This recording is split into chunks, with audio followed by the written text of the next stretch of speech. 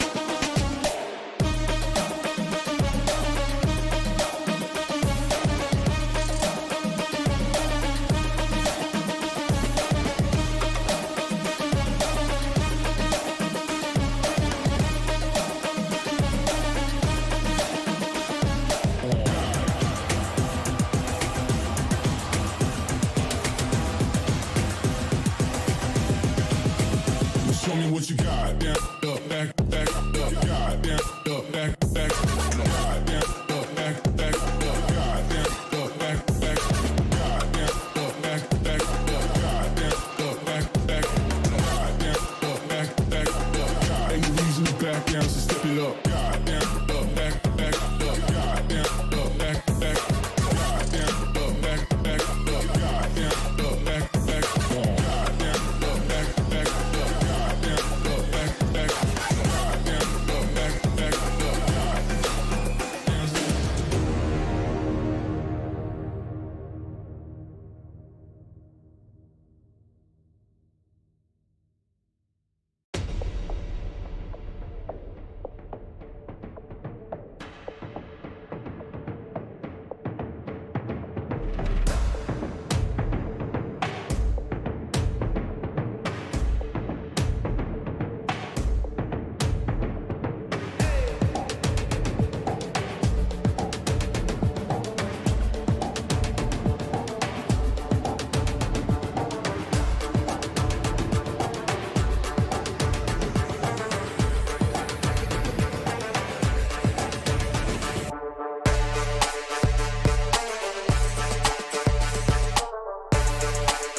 Ladies and gentlemen, we are back with what will be our second best of 3 of the evening. This time it will be Villains coming in against Wildcard. My name's Conky. This is Pilsky. Mitch, pretty short and sweet in the last one. Yeah, especially the second map. I mean, I can't say that I'm super surprised about the result. You know, it's kind of what I was expecting out of that series, particularly with the context that your boys over there at August were playing with a stand-in before. However, this next matchup, I mean, I think it's pretty much the same storyline, I would imagine, is what I'm expecting from it. But I'm keen to be proven wrong. You know, I'm looking at this Villains lineup and looking at the matches that they've been playing recently, and there is like a crazy level of activity, which I love to see from our upcoming team. You know, they're playing officials in, officials out. They're playing in all the tournaments they can. So they've been on the grind, man, and I'm eager to see what they've come up with.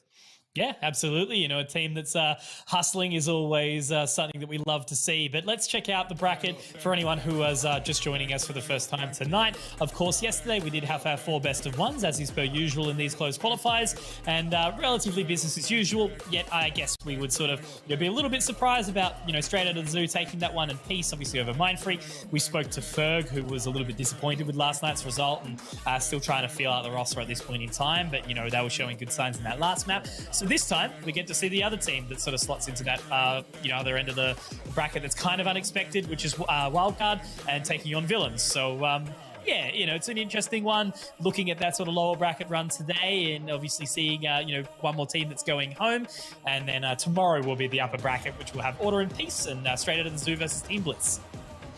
Yeah, I'm eager to see how this all does sort of break down. Wildcard in particular, I want to see how they play with their new roster. Obviously, they lost, basically the crown jewel in Ninham, who went over towards Direwolves, which was an interesting move, not one that I was expecting too much. So I'm eager to see what Signed is going to be bringing to the table coming into the team and how they shuffle around some of these roles, because obviously they've lost their main duelist, Jet player. So, I'm keen to see who's actually going to be changing into that duelist role, if anyone, and who's going to be making room for the team, making some concessions in terms of playing their more preferred role. Yeah, and Ninham was very much, the wow factor, I guess. He was a super entertaining player to watch, and he's given a couple of Reddit highlights. I do remember what was that one on Icebox, the quad headshot feed or something with the Marshall on Icebox that we got to see, and he's done some crazy stuff. So I'm sure he'll be, looking really good over in Direwolves. He's a great team. I think he's really good friends with them as well, so that sort of works out that, that roster might roll the way in that way. But yeah, interesting, I guess, as similar to what Mindfreak was, is understanding what agents we're going to be seeing come out of Wildcard. So let's introduce the teams for anyone who is unaware. Of course, we will be diving in first into, I believe, will be the Villains. Yes, it will. So yeah, a few familiar faces, that have been around for a little bit. Pocket, Marsh, Suave, Myth, and Prophet.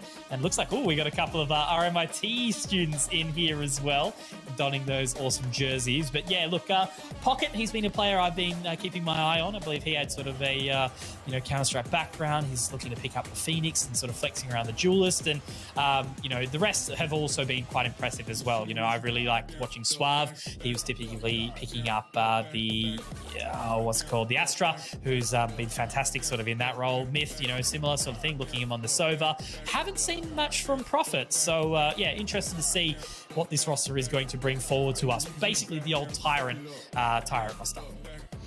Yeah, I think going back through the last couple of games that we've seen from this roster, Prophet seems to be either on the Jet. He also had a game on the Viper. So, whether he's going to be a duelist mainstay or whether he's going to be a bit more of the flex while Pocket goes between, Phoenix and whatever else, Rays, etc. It's an interesting dynamic to see who actually concedes, whether, you do have your Jet mainstay player or whether you do have someone else sort of shifting around and making a little bit of room. It seems like a good lineup. They've definitely kind of been grinding along. Like I said, a lot of activity from these lads, but maybe not necessarily hitting that level where they're, able to convincingly beat or even just be able to upset the likes of, for example, like Nebula or maybe like a Straight Out the Zoo. Teams like this where you feel like they're starting to push into the upper echelons. So if they're not able to beat teams of that caliber, I think they really have their work cut out for them with Wildcard here. Yeah, no, it's definitely going to be tough. So interested to see how they will fare. But, familiar faces across the board here. Wildcard, the newest addition, obviously being signed, but we know all the rest. Swirl, Noz, RDW, Infrequent. And yeah, that's the thing. Interested now to see who will be sort of moving on into more that duelist. We know Swirl and Infrequent definitely have the capacity between them to take it up. We saw Infrequent sort of more on the Sova as of late. RDW typically playing around your Sentinels, sort of, picks up the Cypher, loves the Viper. Noz has been the IGL, and it's funny that he's actually sort of slotted in to that roster as very much a stand-in for Wizard for a little while, but now he's taken on that full role, a lot of time on the Astra, but signed fresh out of order. He was on that roster and he was picking up the Sova more so, and we'd see him bring out the Breach and everything. So I'm keen to see whether or not the chains will be taken off Swirl and he'll be diving on in, or whether the wildcard environment isn't exactly what it needs to be at this point in time, because they won obviously some big events recently, and they've been doing some great things, but I need to see them structurally sound and consistent going forward. Yeah, I think the issue being they lost their most consistent player and their standout player in Ninum, and that's a lot of firepower that's going to be leaving the roster. Now looking at the roles, it's a bit of a mess at the moment. Going back through their last 3 games, you're seeing Infrequent mostly on the Smokes or a Sage. You're seeing RDW, he's either Viper or Sentinels, and when he's on the Viper, Noz is actually the other one who's on flexing towards the Sentinel and who's on the Breach.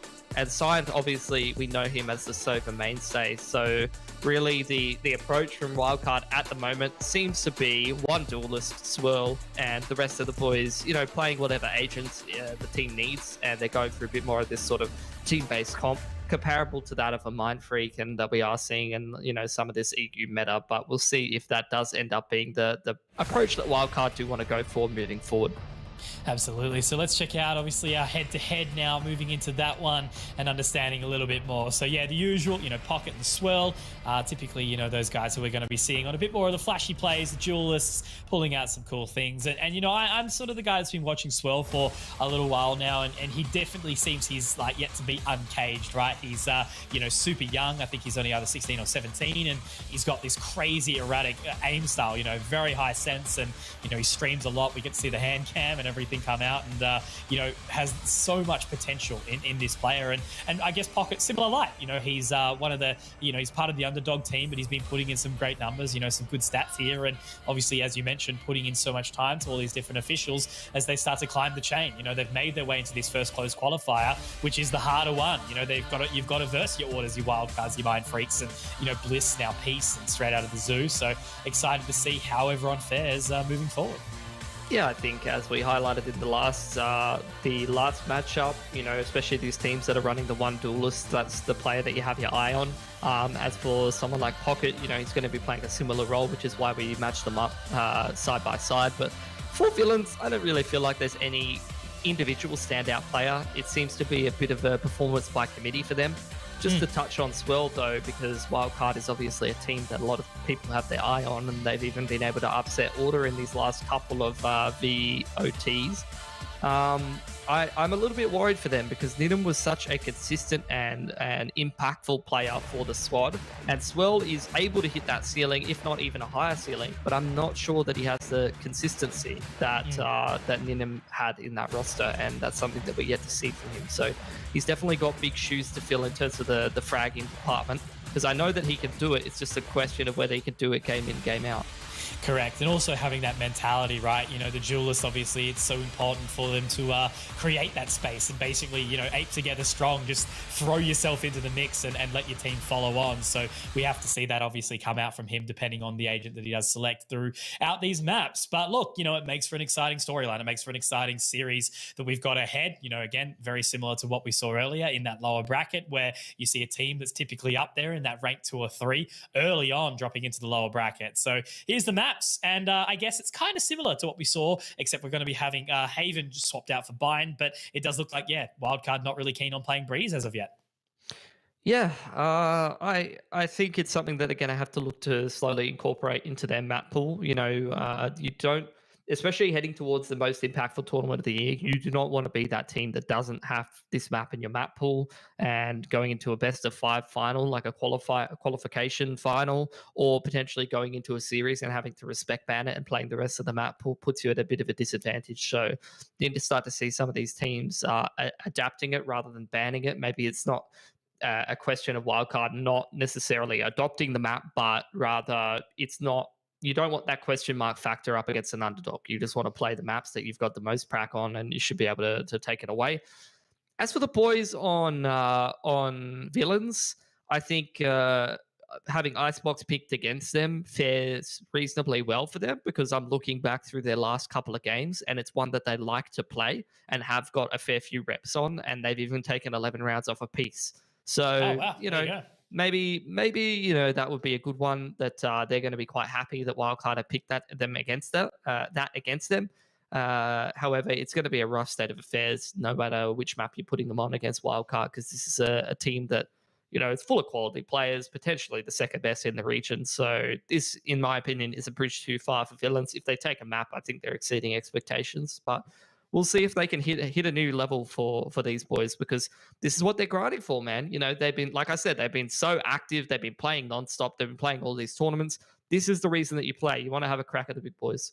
Yeah, absolutely. And, you know, I'm thinking sort of more on the Icebox side as well. That's such a good map for Wildcard too. But yeah, look, I'm one of those guys that always will be happy to be proven wrong, right? Like, I love a good underdog story. It always makes me excited to see, you know, the next pros in our region and how they, you know, start to fare out. And that's the thing, you know, you can never let a game against a big team really shy you away. You should use it as motivation. It's like, we get to verse them this time, you know, we might get 5 rounds. Next time, let's get 7. Let's, you know, keep on stepping up as time goes on. But now, look, obviously very excited to see how this villains roster will fare, and what agent selections come in, more so for Wildcard. I think that's really where I'm going to be the most interested as we load into the server.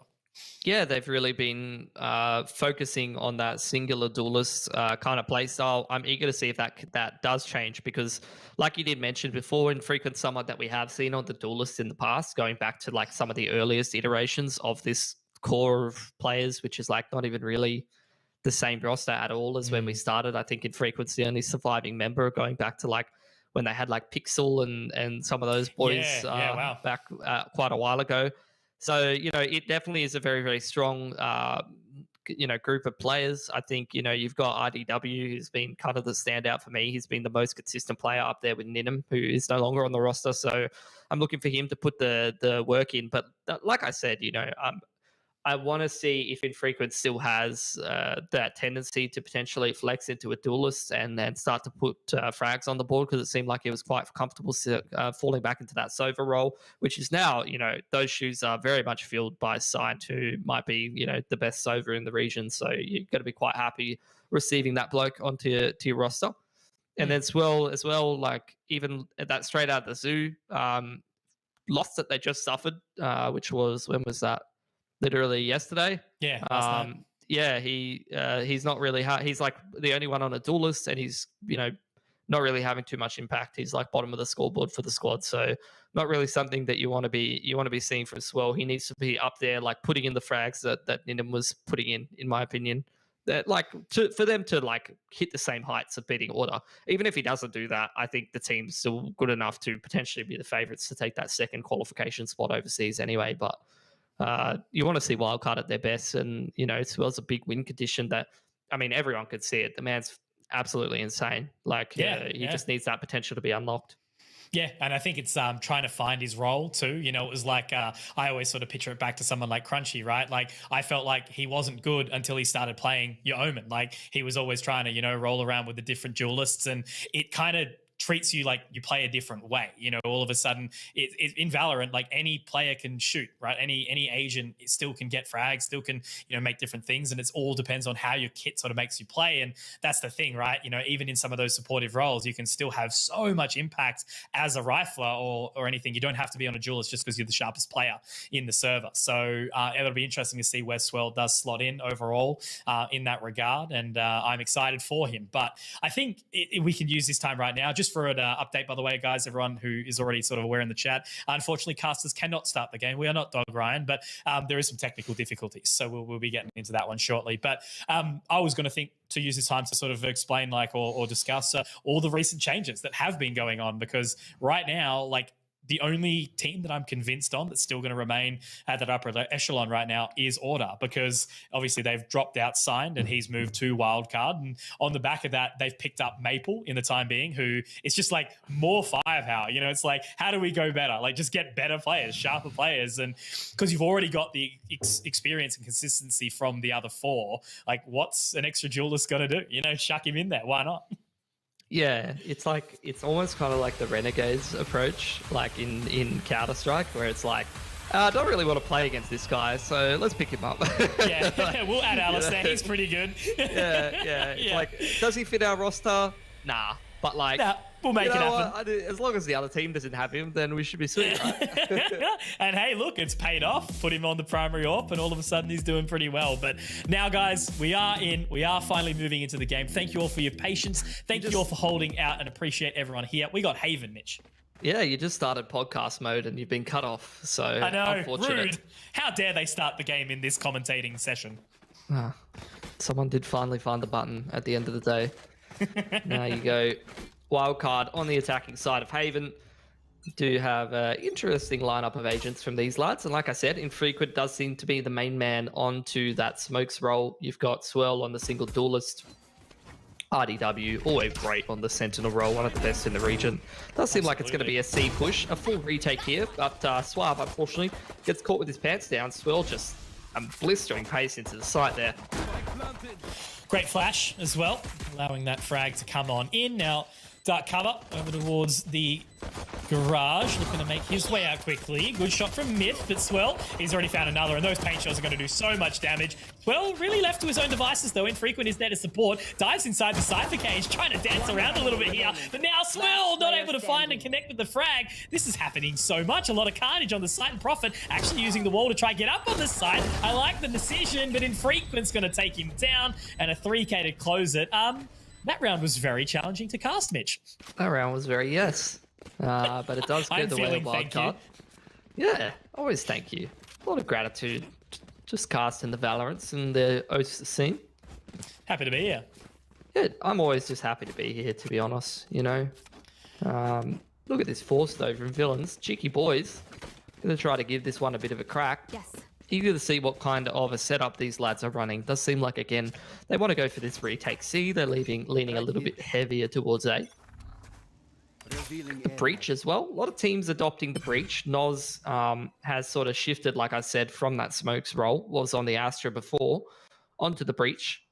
So you're seeing the chain reaction of bringing Signed into your roster, because you just can't have the man not on the Sova. It's definitely been nice to see how he's fared over there. And, yeah, look. Sorry to interrupt, but it's really interesting go. that you have the Spectre shoot that boom bot. I would have liked to see him whip out the classic, to be honest. Pretend there's no force. Not give away the info. There's the info now, but Pocket, he's in a good spot. Gravity Well will allow some extra control, and now Infrequent Noz both finding the trade. So there's all the information gathered. It is going to be a quick rotate in. RDW looking to spot out that mid-member, and that should hold them back. Shock that up from Signed, and they're not actually convinced to head over towards this site, nor is the rotate from Villains either, as they're still going to leave a member in Myth over towards C. Yeah, he's got that cam in the corner of the B site, so just keeping tabs on what's going on. Trip is still up on the flank, though, so Wildcard just going to allow a little bit of time to be burned off the clock. Going to start to walk back in towards A here. Villains, obviously the Sova does have some pretty decent utility for that retake. You do have that dart, I'd imagine, that's back online. Does he have some shock darts? Does seem like he's getting them ready here, and he's going to double shock the site. The volley looked like it was going to land straight on RDW, but he does avoid that one decently. 10 seconds on the clock, though. The retake coming in. Jesus, this is getting a little bit dicey right now. They will have the plant spotted in, but I don't think he's in. Uh-oh. That cannot be happening, Wildcard. That was, yeah.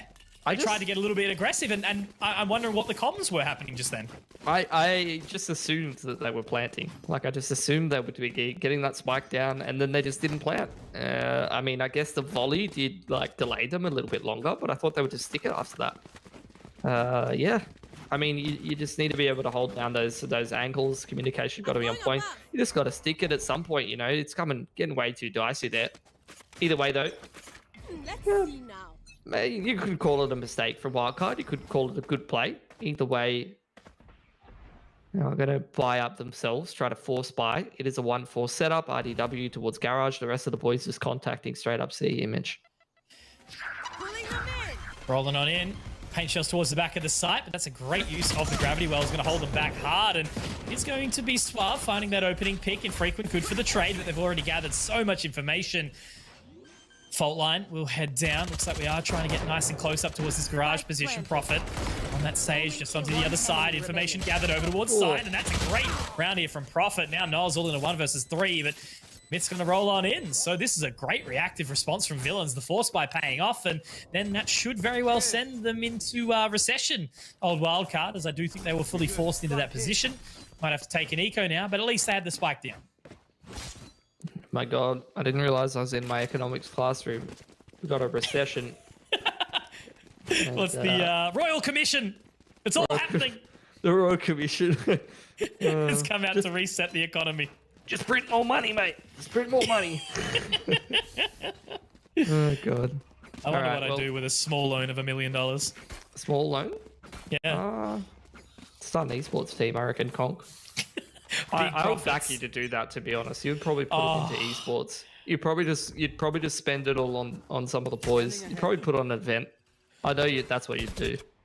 I probably would, to be honest, yeah. All right, well, like you mentioned, bit of a recession, couple sheriffs poking around. For some reason, we have enough money in the public budget for 5 sheriffs. So no one's going to be committing any crimes.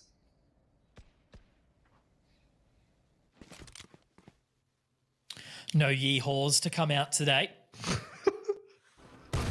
Hoping for a whore yee instead. A little bit of information so far. Pocket can capitalize on that one. Nicely done onto the Cypher. Now cruising up, just locking it down here. Profit, they do want to break the trip, but okay. That was pretty quick. Nicely done from Suave, but Infrequent to deny the 4K. He's actually got to get a full blind up on that Paranoia as well, but Pocket, he spotted him out. Not going to be too hard there. Well done from Infrequent. Good shot to take Profit as well. So some damage has been expended, but Villains, they've had a pretty clean stabilization here in the last couple of rounds, at least able to set their economy positively forward. Oh, it's a great start. You love to see it. They lost Pistol. The force spike goes great for them. And now they're cruising along. Bunny's looking fantastic. Got a couple ults to work with as well. Eager to see the orb control from these lads over towards A for that Phoenix. Infrequent, though, on the operator. So a bit of a throwback to see the man on the zoom cannon. And obviously that is a bit of a hole in the wildcard skill set with the departure of Nidham. I'm a big fan of the Omen operator, and I don't know how it's going to go, but that's absolutely fine. Pocket, he knows where to go. Straight down long, but unfortunately the run it back won't be able to gather a whole lot in this situation. Myth forced off the line inside garage, but just a little tag. Camera, did he? Oh, it's his teammate's camera, yeah. That's classic Swirl, just so you know, shifty on his aim, so snappy. Yeah. Just a reaction before the think. Yeah. Yeah.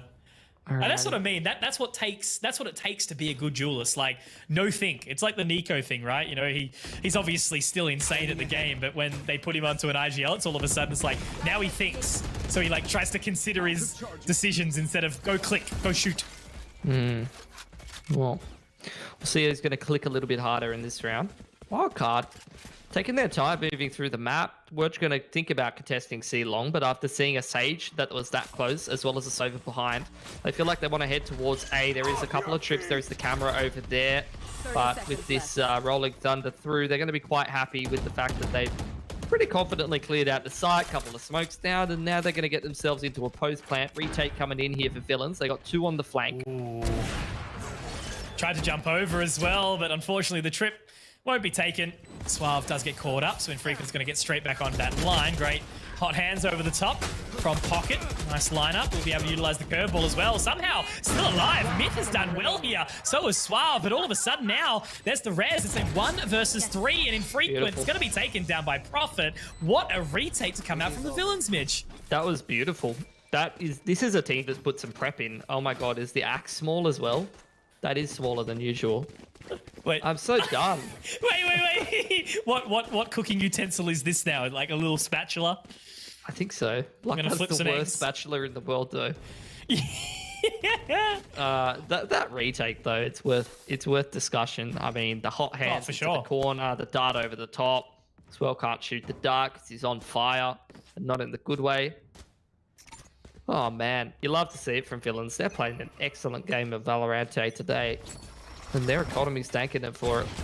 Absolutely. It's so nice to see. You know, these are the little pleasures that we get as casters, and you know, obviously putting so many hours in and listening to so many different things and witnessing all the changes of rosters, and when it's like new names popping up, and I'm not going to say any of these villains guys are out of nowhere, but now we've got a Sage operator out from Prophet, being able to connect that opening shot. So even despite the fact that it is just a Sheriff buy right now, he's even put the barrier wall down as well. Now Prophet on the line, but Swirl taking that duel very sharp as always. Now the dark cover to block off one of the sides. It's going to be a little bit of extra utility as well to come down, but that is from Suave, so looking to still try and keep him out of this B site for now. Yeah, a couple of forward positions though for villains that, if isolated, could be finding themselves in a difficult position. That is cheeky from Pocket. Hides from the dart position, not revealed. The Boombot not going to see him either. He has got the best timing ever with all the wildcard walking.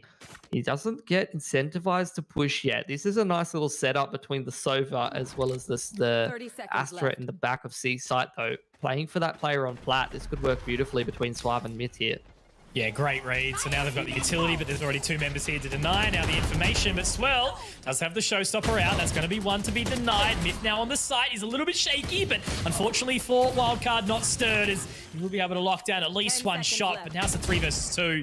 They do get the plant with just 10 seconds, but Marsh, he's going to dive straight out into this situation on that Cypher. And now Pocket, given his position earlier in the round, Mitch, he's going to be able to start to walk up. Infrequent does look to be poised and ready for the position. Now they're just waiting for the play. Looks like Kia is going to be able to join him as well, but Infrequent, oh my god, completely blinded, but able to lock down the spray transfer. He's playing a hell of a game. What is he, like 12 and 4 now? Man, he's like 25 or something, bro. What are you on about? 25. There you go, but no boomer aim from the man. Yeah, Hey, 12, there you go. Well done. That's My sharp. maths is on point. Yeah. On point. Going back to that economics class. Oh, totally. Yeah. Statistics.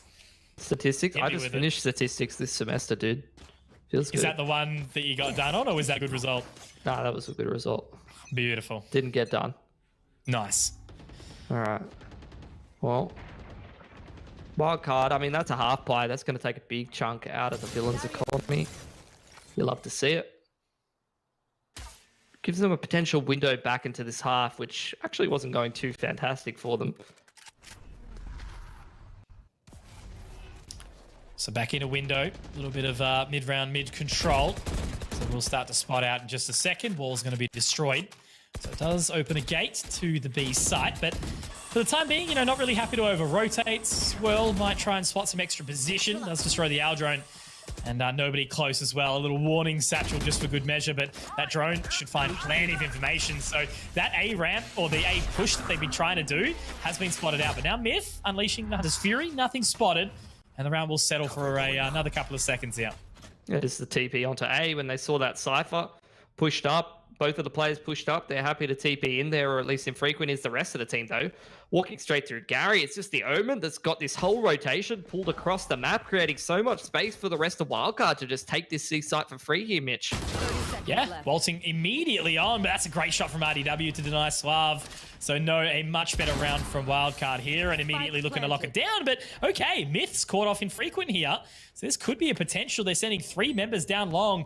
Only happy to leave RDW up towards the site. Does have the neural theft available if he's able to pop it, but for now he's just going to put up the camera, and they're all going to sit back for this post plan. But look at Pocket. He's looking to get his way in.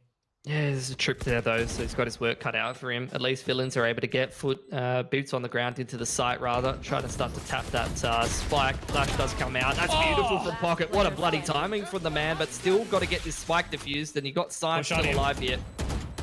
He's trying to lock it down. He's done well to put away the ultimate, but it doesn't look like it's enough for them. But Mitch, another retake from villains where the odds were very much stacked up against them. It was a 5 versus 4. They had the entry onto Suave, but then they can turn it around in that fashion. Pocket sees the trip, uses the curveball to still find 2 frags, and then they just march on down long, no hesitation. This is beautiful. Yeah, I mean, you can't pick Haven and not be good at your retakes, because you're more than likely going to be starting on that defensive side, and they definitely have all their ducks in a row. So it's good to see from villains having a great start here, but need to see the consistency from them, because we've got a couple of quiet boys on wildcards so far in this match who have yet to step up. And once they get rolling with full force, that's where I want to see villains continue to put their work in terms of these rounds. So another sort of mid-default, letting Swirl clear out. The garage has given away a lot of that Cypher information so far on the trip and the camp, but still just sort of holding back. This time the Sage much closer up towards A. They've really been liking taking this early control, and definitely we see Wildcard sort of switched onto it, but you know, a lot to overwhelm in this situation. You know, Pocket playing up close. Both of them got this beautiful crossfire as well. Should be easy, even the fact if Pocket does swing in. Yep, there we go. RDW down, and another flash in. Should be another. Look at this, man. Even though it's an eco, even though it's you know, a round that we can sort of toss away to the trash can, villains are still playing it wise. Dude, that's where villains are putting wildcard right now. They're up 6-2 on defensive side of Haven. That's a bloody good effort for an underdog team. Their money is fantastic. I'm starting to believe. It's way too early. It's way too early, but I'm starting to believe. I'll support you in whatever endeavor you may have, Mitch, on this believing, because same bucket, same boat, right? Dude, love my an dog's underdog even story. believing. I can hear my dog barking in the lounge room. She's impressed. Very good. Love to see it. Little Maple. Darling. Yeah. Mine's just staring at me going, why is Dad so loud? I don't know, buddy. One day we'll find out. I literally was like, I think I had like voice activation on, and I was like, Maple, shh, when I was trying to play Valorant. Someone's like, you named your dog after Maple, the player? I'm like, oh my God. Yes, big fan of the Perth Jet prodigy. There's so much that I had to name my dog after her. Totally. Very good. Oh, cheeky timeout. And I guess needed on the side of Wildcard. Yeah, they're having a bit of issues here. Like I said, a couple of the boys not really showing up too much just yet. In fact, the majority of the boys, it's basically just infrequent, putting the team on his back right now. And that's not a wild card that is a contender, that's for sure. So definitely a lot more in the tank for these lads. As for villains, though, you gotta like hats off to them. Already they're in a fantastic position. They're up 6-2. They've probably got 2 more buys left in them. The ult economy is looking pretty fantastic. They could just keep picking up rounds here. I wouldn't even be too surprised. No, absolutely. And you know, it's just so nice to see that they're giving sort of measured respect, but at the exact same time, they're also playing it smart no matter what the round is. They've clearly done their practice. They're clearly, you know, done their demo review. And yeah, Wildcard just really struggling. And that's what I was concerned about, you know, obviously losing Ninham, but even, you know, hearing the rumblings about maybe the team's, you know, stability of the mental game hasn't been the best. And they've just sort of carried themselves along with a really solid foundation. And that's potentially where they could fall apart. You know, it could potentially be that dive from the top if they don't continue on. Dude, Villains is playing so good right now. They've completely shifted. They've left retake A. They tried to pressure mid. The utility came in, and that was the drone was picked off by the B site anchor, who is usually the player aggressive towards A, and then they push down C. They are playing reactively so well on this defensive side. It's absolutely beautiful to watch. They have got a really good handle on how to play this Haven defensive side. Yeah, it gives me hope for the next couple of maps. You know, as you said, Icebox up next. Should be an interesting result from them, especially if they do carry through into this first map. Wildcard definitely needs to be feeling a bit scratchy, but now Swirl pops his way up on towards that site. Will destroy the tripwire as well. So we should see a spike plant in just a second. It's going to be a full 5-on-5 retake, but look at Sign's position. Prophet definitely aware of the prospect as to where he may be and getting up close. Infrequent has he been spotted. That hot hands is available for Pocket as well on this retake. Yeah, he's going to be able to flush out that close cubby position, but Infrequent could go massive. He wasn't going to be checked it, but there you get Myth nicely swinging around. A couple trades into the site. Cosmic Divide goes across the backside for the defense on the retake. So looking to try to get this spike diffused now, but there's the Rolling Thunder. Oh, and look at this position as well. Suave was so late on the flank, but with the wall down, potentially they can look to get onto it. But Sign, he's been taken down as well. Now Marsh, all on Noz in a 1-versus-1. Suave, they half-ticked on this diffuser, but he has to get moving. And oh my God, that's woken me up. What a flick from Noz. It's okay to close out the rounds. I'm not even sure that was intentional, to be honest. Nah. It was like half moving, like fade away. Those are the kind of kills that you get if you're a Phantom user. Like, it's why I use the gun, even coming from CS, where, like, I really much preferred the AK in every single way in that game. But, like, it's just filthy, you know? I'm a boomer who can't aim, you know? Like, I'm getting old, and, you know, I just use the Phantom. It's easy. You get given participation medal kills just for, like, just for pressing mouse one. It's like, good job. You came 36th in this competition, but we want to give you a ribbon anyway. Yeah. I mean, that's my life, dude. That can't way too deep. Oh. Carl, mate.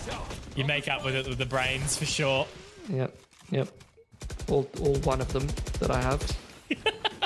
All right. Well. Wait, you don't have 2 brains? No. Come on, man. I have 1 kidney though, but we'll get into that another time. As Villains 5-on-4. Okay. Now I have more information. You do have this retake set up from the Cypher.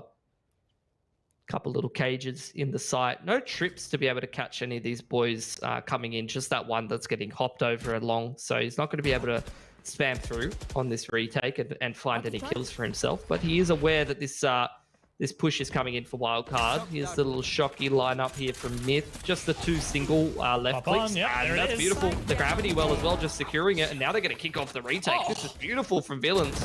Mush straight out of heaven. That was nutty right now. Infrequent will be able to at least collect 1, but locked out of the site. They didn't even get the spike planted. That was... Oh, man, you've got to be hurting if you wildcard. That's just definitely a big old, like... on to the next round. Dude, I love when they spray that cat spray on the corner and it like stretches the face. Yeah, the chonk cat, and it just stretches its face across. That actually kills me inside. Oh, beautiful. Oh my God, what a half from Villains. I'm so impressed.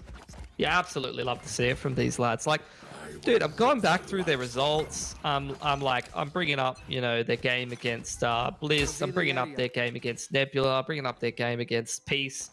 They have not been this competitive in these last couple of series. This is Villains hitting their peak form right now, and I'm here for it, dude.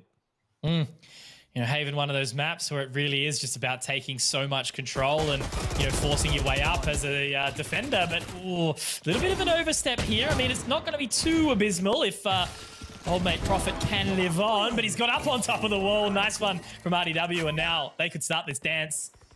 Neural Theft comes out, information gathered. Now they can poise 4-versus-3. Yeah, a couple of boys tapping their toes over towards A, couple towards C. RDW just trying to sell this fake here, chopping the cage. But really, this push onto A is where it's at. Swirl sitting behind the trip, waiting for his time to strike.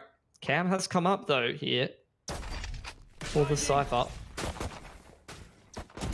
Flashpoint out, trying to gather the info, but Marsh will be tagged up, at least enough to sort of force him away for this point in time. Frequent. Now looking to get that spike planted. This time, though, the Sova won't be up close enough to get those shock darts down. Marsh will be spotted out from Heaven. Looking to pop the cam down as well. Just trying to sort of, you know, fakey him out for a while. RDW and Swell will be pulled into the site, but they're not quick enough just yet. Noz just watching for that recon bolt. That's going to be a good one from Suave, but oh my God. RDW taking matters into his own hands. I think tripling his kills in 1 round. Yeah, easy for RDW. You love to see it. Those are the rounds that the man's capable of. Just reading the rotations beautifully, multi-fragging up a Storm. It's exactly what you want from your Sentinel player. And Wildcard, after a very rough game, are looking to potentially make it a 7-5. And I was gloating about Villains. I was happy with their performance But like losing against an eco and potentially losing a 5th round here might be starting to let this game slip a little bit against an opponent who can definitely punish it for it. But that is a great opener from Pocket. Yeah, and that's, I guess you sort of already made comment on it, is that Swell hasn't really had a whole lot of impact, and it's been on the others to carry it forward right now as he does leap to his death. But this time, it does get traded, and Infrequent, he's taking matters into his own hands, diving up into heaven with the teleport. And now, Suave, all on his lonesome. Great shot onto Noz there, and now he does slot his way back, but looks to repress the narrative. Paranoia to come out from heaven, though, and Infrequent still Shrouded step onto the site. Man has done millions in this round. Yep, doing a great job. Second time he's TP'd heaven with a great success rate. First time pulling the full rotation across the sea. That time just chucking in a multi-frag. Finally gets put in his place by Suave, who was given that one a go. But too many targets to be taking out. And wildcard, like I said, they're going to get that 5th round. And yes, they are moving over onto the defense. And yes, 7 rounds of defense it's a great start to Haven, don't get me wrong, but it's wildcard, dude. And this is wildcard playing like their seat game right now. So there's a crap ton more left in the tank. And villains need to be able to continue this level of performance and maybe even, you know, up it a little bit if they want to try to close this map or this series tonight. Well, that's the thing, right? You know, a team that has members like your Infrequents, like your Signed, like your RDW, really everyone on the roster individually can pop off whenever needed. Even if it's just like one member doing so, it can be very hard to overwhelm, even with a well-oiled machine that is villains right now. So still hoping, still hopeful. I'm a believer. But much more pressure on the shoulders of Wildcard. Like, they need to go off in this half here. You said you're a believer. Is it because you saw her face? I'm a believer. Oh, you're so cringe, dude. Not a trace of doubt in that man. No, don't worry. I was actually I just couldn't get out of my head that Sangi in the chat has admitted to stealing your second kidney. Now he's got 3. So, big shout.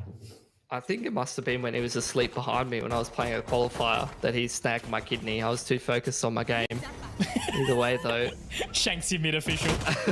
Mid-official, yeah. Would have been the first time. Either way, you got to get this little contest in towards sewers here, which is going the way of Wildcard, but there is a little bit more behind this for villains. They are trying to go for sea control. Unfortunately, they're out there at a 2-man deficit, and at that point, Wildcard's happy to just go, hey, man, you can take the site. It's fine. We're going to take all map control and get this retake ready.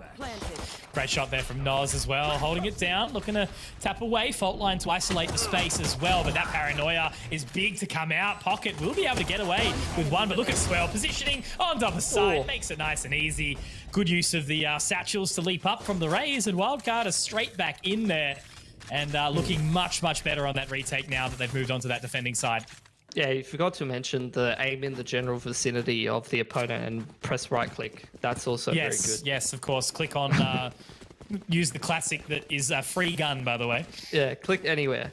Dude, when I was actually tryharding this game, like in the ranked queues, I was hard abusing that. Like, I would just, anti-eco, I wouldn't even buy a gun. I would just right click with the classic. Yeah. I think there's some clip of Swirl out there in an official on Reddit a little while back with the right click on this map on Seaside. Was that you? No, I didn't cast that one. No, that was someone in the chat will probably be able to make us aware of that one, but no, I missed out on that one. Force buy again. These villains, guys, they got big balls. Let's see if it works out for them. Straight out for RDW as well. Wants absolutely none of that. Wall up. So they should have a free entrance into the site, which is a good result from the villains. But look, let's see. Villains had a couple of good retakes in the last half. Let's see how Wildcard go here. Oh, this is cheeky. Wildcard just with a great understanding of knowing they need to clear out mid control. They need to make sure they don't get lurked on. But that's where the patience from the Cypher on villains is being shown. He's starting to flank Garage. They need to buy time for this flank to come in. Moving on quickly, and he's just narrowly missed the recon there as well on the other side. And RDW locking it down, able to pick up 3 there, and it's all onto Marsh here. Does break the trip, gives the information away. 1 versus 4, but he's blinded and signed straight in there. Very, very clean and good result from Wildcard. You know, 3 members alive, denying the force of the villains and getting that full defusal to come out now as well. So tying it up and also simultaneously breaking the economy of the villains. They'll have to go for an eco here despite getting that spike planted. Yeah, I mean, that's the double-edged sword of the force buy, is you can kind of be in a bit of a lackluster position now. And they're even buying in further, which is interesting because you don't want to see them foregoing any util in that first gun round. That would definitely not be ideal. I'm hoping that Villains isn't running out of steam though, because you can definitely see Wildcard. Very slow start to Haven, but they're really starting to get rolling a little bit now, and that is a worrying trend for the Villains. So already moving down infrequent very early on. As that C long position, getting away with the frag on the pocket. Up close though, signed. Ooh, a little bit of a dink, but now infrequent. He's there to clean up on Isle Garage and looking for the 4K. Just got to give him the ace at this point. Kind, respectful. And there's the paranoia. Should gather the info, and that's an ace for infrequent. Calling it already. And but look, just an eco, just clean. Removing the scouts, removing the marshals. And that'll be all business into this round here, where Villains have to get back on the board. See it so much, dude. The amount of Twitter clips that I see of like anti-eco aces, and it's just like people in the comments like, wow, oh my god, that was sick. It's like, okay, dude. You're literally like the 14-year-old kid just pushing toddlers over in the playpen. That's what you're doing, essentially. Well, it was like nobody understanding the difference between like pro mod clips versus like just COD 4 norms. True, It's true. like, oh, you only got 3 kills. It's like, yeah, because it was against like pros in a highly, insanely competitive. Dude, if you get a plus 20 in pro mod, you're actually my a God. G. Yeah. Like people would just be like, I mean, I can't think of a broadcast friendly word, but they would be very excited about a plus 15. And meanwhile, you got boys in like COD 4 norms that are like plus 100. Like, yeah, it's no big deal to me, kid. Either way, we're running it back tonight at this point.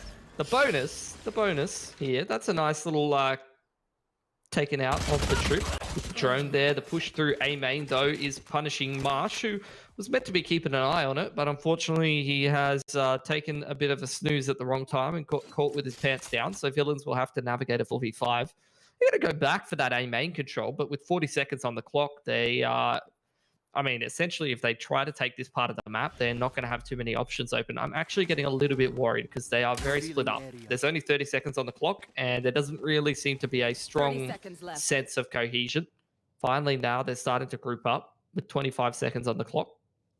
Spike drop. RDW should be able to at least lock something out. Does have that trip available as well and the cam, so he's going to gather all that information. Whether or not he tries to force the retake though early on, doesn't look like he will be. They're happy to try and spot out pocket here inside the garage, and infrequent. Look at that rotation. He might even be able to deny the plan here potentially. No, not quite.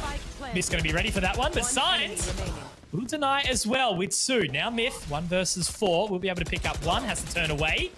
He has blinded up. And this should be a nice and easy round on the retake. Well done from Wildcard. That looked pretty easy in the position. Villains, as you mentioned, looked very, I don't know, hesitant in the previous offense on the site. Yeah, they lost that first pick and it was all kind of downhill from there. You know, they wanted to go back and take that A main control after losing it, but if it takes you like 25, 30 seconds, it ends up like not even really being worth it anymore at some point, you know, when you don't have any map control elsewhere. That's like, in those 4-on-5s, either you have to start cutting corners everywhere and go for individual plays, or you just have to group up as 4 and hit a site. Not really sure what is the best approach on Haven. I think maybe like, I almost feel like usually you'd be advised against going for individual pushes and plays, but I mean, this map has so many avenues for you to try to sneak through and find gaps in the defense. I almost feel like it wouldn't be too bad to just go have a crack somewhere when you find yourself down a man, you know?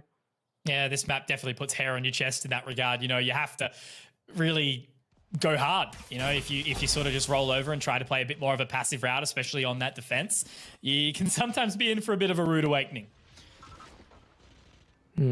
Well, Gary control being attempted here for Villains. They're trying to get a bit of a C split rolling. Couple boys in position here. Swirl on point. He still has his nade available, but he doesn't seem interested in using it. Turn away from the curveball at the right time as well, allowing him to find that frag onto Pocket. But Prophet does get a good trade. However, so does RDW, and that's actually going to send the villains immediately out of there. And they're going to go for this hard rotation towards A. They should just find the side in time, as the rest of Wildcard are happy to sit up over towards this C site. But they're in a good position to find a pretty solid retake as the North left is available as well. Yep. There's a dart. Clearing out the site. They're going to be able to get this spike down, but I'm not sure how much more they're going to be able to get done. You do have that Hunter's Fury, though, so if Myth can hold down this flank and get himself into a post plant, then we're starting to talk business, maybe. Oh, nice shot. That allows him a bit of extra space, and also the team, RDW, putting the foot down on the accelerator now, so will Noz and Infrequent onto the other side. Myth, can he find this shot? Catches him with his pants down, but unable to connect. Now moving out, has to reload. All three members sitting inside this dark cover. Noz, Infrequent, though, holding it down, and all three members try to strike out of that smoke, but they get punished for it. That's going to be a 10th round for Wildcard. Villains have found nothing in the last, 6 or 7 now? yeah, that was definitely a round that could have been found. I think, you know, it sounds simple to say, but Myth just needed to take out RDW towards long there, and that round's done. Bit of a panic spray with the Sheriff, end of the day. Happens to the best of us. Could have been a bit of a swing round. Would have definitely put a bit of a dent in this wildcard economy, because look at it, man. Like, they're up 10-7. They got a sick economy behind them. It's going to be a real rough state of affairs for Villains if they don't get rolling in this gun round here. Good news is they got a lot of ults to play with, so if they're ever going to get a gun round done, this will be the one to do it. Put down. Oh, no. What a peak. That's Just the looks runner in the back face on of as the well. owl as well. Yeah. That's just a singular player. It's like, it's almost 2 players at that point. You have to invest the wall as well as the res in there, which, I mean, I guess it's good use of the orb. The problem is, like, that just buys so much time here. Like, we're essentially starting this round at 1 minute 13 for Villains without a wall. And without armor on the Phoenix. One down. More info. RDW's had a fantastic round here so far. 3 big frags. And unfortunately, that's going to be the run it back gone as well. So unable to utilize it at all. They do still have a couple of ultimates available. The old Cosmic Divide in the hands of Suave and Hunter's Fury, as you mentioned. But that's going to be utilized now as well. So trying to find something with just some blind spray and pray. 40 seconds, though, they've got enough time, and the Cosmic Divide now does be executed. So at least they're going to find the site. They're going to be able to do something here, but Signed does pop over those shock darts, and they're going to be silent as they head on in, but nothing is connected. I like that Cosmic Divide. Bit of a diagonal. Doesn't allow them to sneak up out of Gary and get on top of you. It's an interesting one from Suave. See if Wildcard can get this retake rolling. They have that rolling Thunder, man. So if that goes down, these 2 players close to CT are almost certainly gone for. So just waiting, ready to throw that Rolling Thunder in. They are nice and close, and that is going to be a good timed ultimate. And it's just that clean. Much, much better from Wildcard. Only losing the 1 member. But yeah, look, obviously RDW going big in the early parts of the round to gather extra control. They're really wandering away from his seaside home, finding plenty, and putting Wildcard in a solid position. This is much more what we'd be expecting from them typically. And I guess it sort of shows that this, you know, taking control on that CT side, the defensive side, is playing into their hand. But Infrequent, 24 and 12, you know, so far ahead of the curve right now. Yeah, on that carry omen performance. I think, look, Villains, they seemed in their element with one particular style, and they definitely started out hot into this map, but very quickly started to fall by the wayside. Wildcard started to get rolling themselves, you know, some of the boys stepping up. And it's been a very different game since. So you can sort of see this from some underdog teams from time to time, that they're good in a certain game state. They're good, you know, with a certain style. But apart from that, it's a little bit harder for them. It's a good start, though. Swirl goes down. Maybe Pocket can actually have a chance to use his ultimate this round. Yeah, look, getting that early advantage onto Swell inside the hot hands. That's actually the second time so far in this map that we've seen Pocket get a great set of hot hands out, forcing a frag, but not really over-aggressing in any way, shape, or form. Infrequent poised up towards short, sitting up on the top of the box. utilizing that shrouded step. But yeah, the rotation, I guess they're happy to sort of leave that for the time being. He actually does fall off his perch as well, sending a very deep dark cover, maybe trying to sell a bit of a fake, trying to gather some extra information. But yeah, Villains, by sitting and waiting, they've caused a big rotate away from Wildcard, and they should be able to get this A site for free. Well, they've definitely called the rotate correctly. Runner back going to be invested for safety. Bit of a money man situation for the man to just head in there. Doesn't see anyone from Wildcard anywhere near the vicinity, so this is going to make for a very easy setup for the post plan. Rolling on in now. Wall's going to be destroyed, and there's the pace that does start to get picked up. Still, definitely a winnable prospect here for Wildcard, but great utility usage from this Sage. We'll be able to at least continue to deny time. Ready to get the aftershock out. You'll use the fault line instead. That's going to catch Profit slightly, but now all this utility starts to be expended by Wildcard. So many members sitting up towards short. Good damage from Noz, but Suave is going to be the one to find the opener, and Pocket getting aggressive. He's found 3 here in Frequent in the 1 versus 4, 5 rather, but Profit will be able to deny any further fragging capacity, and Villains finally back on the board here. I think that's the second time I've seen Villains, like, last half they did it a little bit where it's like a retake situation is happening. Oh, it was like when the attacking side was planting and from Wildcard, so like Wildcard were like planting and they just dived on them before they could get the plant down. That's what that round reminded me of. Like they had the post plant, they could have just played off of like the gravity wells and the shock darts and the hot hands and things like that. But instead of like playing the retake situation, waiting for something to happen, they're like, no, you're not gonna do the retake. Like we're not doing the retake today. Given as well that like you look at their comp, and it's not really the kind of comp that can play a post plant that well anyway. So I like their approach to it. You know, you don't have the Viper, Killjoy, Sova combination. You know, all of these agents that can just inevitably delay a spike from being planted or diffused. So I like the more aggressive approach to the post plant in that regard. Yeah, for sure. And it's just cool to see so far this great recovery from Wildcard that they've managed to throw out. They're not really looking shaken despite the very, very strong opening from the Villains. I think were we like 7-1 or something very similar to that? No, maybe not quite that deep, but 7-2. Regardless, 7-2. Yeah, Villains had such a good start. Yeah, Just trying to do the math. Yeah, 6-2. There we go. 7-3.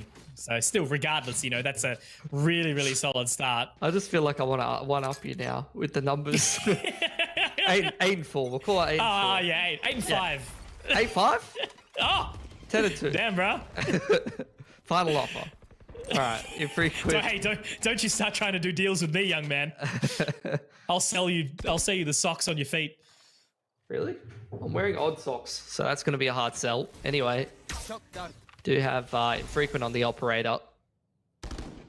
Is just locking down that A angle. Interesting that like Wildcard are still hard committing to that A angle with multiple players, even though Infrequent's like over there locking down the line, doesn't see a single thing. That indicates that they're quite confident that this is going to be an A site play, I guess. Reposition on the op is cheeky though.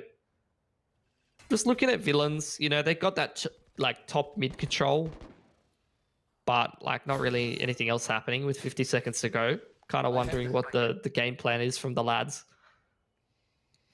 Yeah, still holding that line very firmly too, and having the support from Noz as well. Going to be able to blind him out a little bit deeper with the Nebula, but no, straight back onto the line. Yeah, they are very much dancing with death right now. Unless they do shoulder it out or try and throw some sort of cross. The fault line is there as well. And how many is he going to get? The answer is none.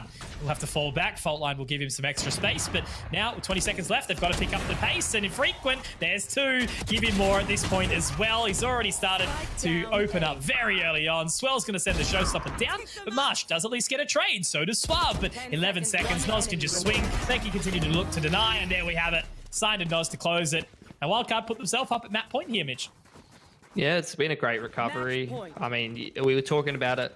7-2, I think, was the number that we agreed on. 8-3. Okay, 8-3. I don't remember agreeing with you. Okay, all right. So it was 7-3 was the number we agreed on. And since 7-3, we've gone what is that? 1 for 9.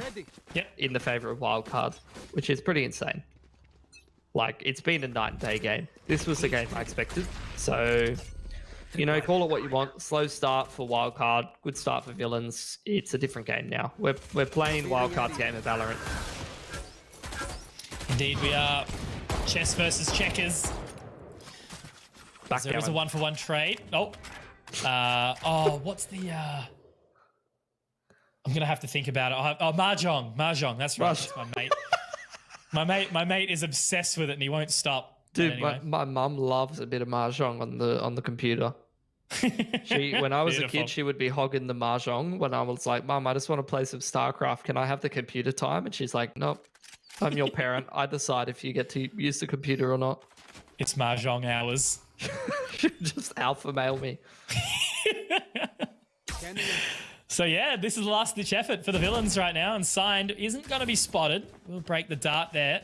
And already quickly moving up on towards the site, but they can't overlook this position of Signed right now. Swirl, very much focused on the information, and Signed is there to be able to pick up one. Will be traded out by Myth, so bringing it back to that 2 versus 2 now. And Frequent still with the operator in hand. Myth looking to take some extra control, but you know what that is? That's the spike, and that should very well be the game. Prophet does look to pick it up, and he's a little while away from the resurrection as well. So he's going to get that wall down, and they are going to pick up the pace.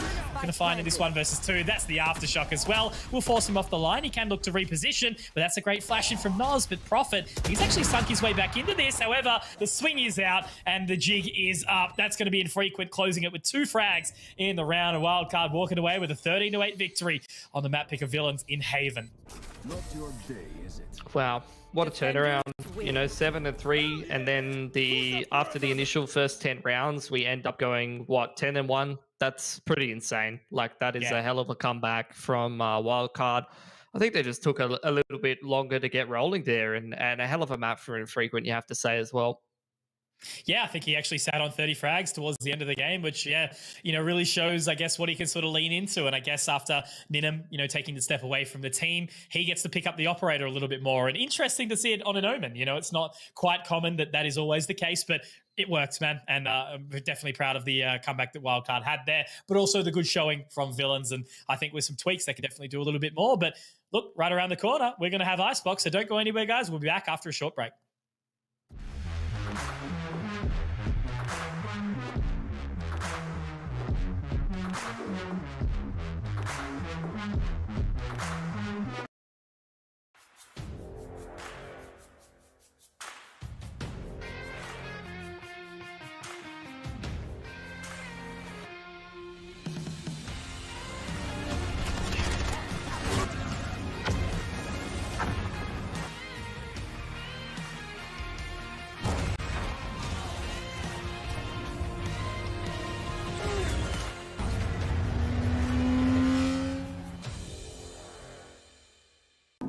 With the new Vodafone Companion plan, you can add up to 3 people to your Endless Starter mobile plan, and they'll get their own plan for just $30 each. Sign your crew up today at vodafone.co.nz. Go you!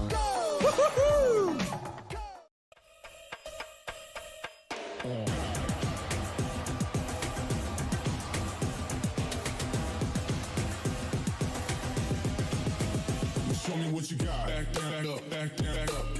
Back that up, back that up. Back that up, back that up. Back that up, back that up. Back that up, back that up.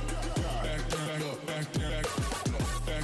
that up. Back that up, back that up. Back that up, back that up. Back that up, back that up. Back that up, back that up. Back that up, back that up. Back that up, back that up. Back that up, back that up.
Ladies and gentlemen, welcome back. You have just returned from a cheeky little break after a very one-sided comeback affair coming out from Wildcard. You know, a very dominant start from the villains in the end, but then Wildcard had all the ingredients to just slap it straight back. I'm Conky. This is Pilsky. Mitch, what do you reckon? What are your thoughts going into Icebox? I mean, I don't know. It's a really good map for Wildcard. It's kind of like their home map for quite a while now. So I'd imagine that it's going to be tough for villains, especially because I feel like we're way past the slow start at this point, and there's still so much more in the tank for Wildcard, who like, I feel like only really Infrequent and RDW turned up to that game. Like 2 out of 5 of their players seemed like it was good enough to win. You know, at least talking about peak performance. One thing I will say about villains, though, is they did play a game about a week ago against Peace, and they got 11 rounds on Icebox. So maybe there is something in the tank on Icebox, and they can make a bit of a game of it. But, you know, after how those last 10, 11 rounds of Haven went, I'm not too optimistic. Yeah, no, exactly. And to anyone who has just joined us, a little bit of a recap on that veto. So if we do see Icebox go the way of villains, we'll be moving to Ascent finally. But, you know, we're looking at the sort of matchups right now going into the night. It could have gone one or two ways. You know, either it was the underdog team really taking advantage of sort of the new rosters that we're seeing where we've had quite a shift. You know, obviously for Mindfreak, a similar thing, bringing in Ferg, the experience, but then trying to really, you know, nut out their agent lineups and who's going to be playing what. We saw a lot of different changes and it was beautiful. And, you know, they obviously got to, you know, put a very dominant victory up against the previous map. And now as we move into this one, it's a similar sort of affair, you know, obviously with old mate Ninham departing the side of Wildcard and bringing in Signed. It's another thing where villains potentially, you know, could have forced forward and taken advantage of maybe a weaker sort of Wildcard. And we saw that at the start, but then again, it just felt like something activated. And again, Infrequent having such a huge result, it's just so hard to fight back against that. And we really saw that on their attacker side where they were super hesitant for a lot of the half. Yeah, I almost want to see what happens when Infrequent goes back on Jet, because I remember him playing that a while ago. He was on Jet and he was also on Raze, like in the earlier wildcard rosters. But he's been more so on like Sova and now on the Smoke character for the most part, like these last couple of games. So eager to see if that continues or whether they do flex him around a little bit and change things up and maybe put Noz back on the Smokes. That'll be interesting. I just like to see how that thought experiment does work out. Either way, though, you know, I think Wildcard, it's clearly a very, very dangerous roster. You got a lot of strong players, you know, some of the best in the region, no doubt. And I think they still are my favorites to take that second spot to go overseas. But at the same time, I'm not, you know, brimming with confidence about it because it does seem like things are a little bit shaky and the roles don't seem super comfortable. And I feel like, you know, they're lacking a little bit of firepower. And if it's Infrequent on an Omen dropping a 30 bomb for you, that's the solution. I don't know if I'm super... That was almost very TOS, Cloud. I'm sorry, buddy. I don't need to chat this... Goodbye, Animal. Goodbye. That's fine.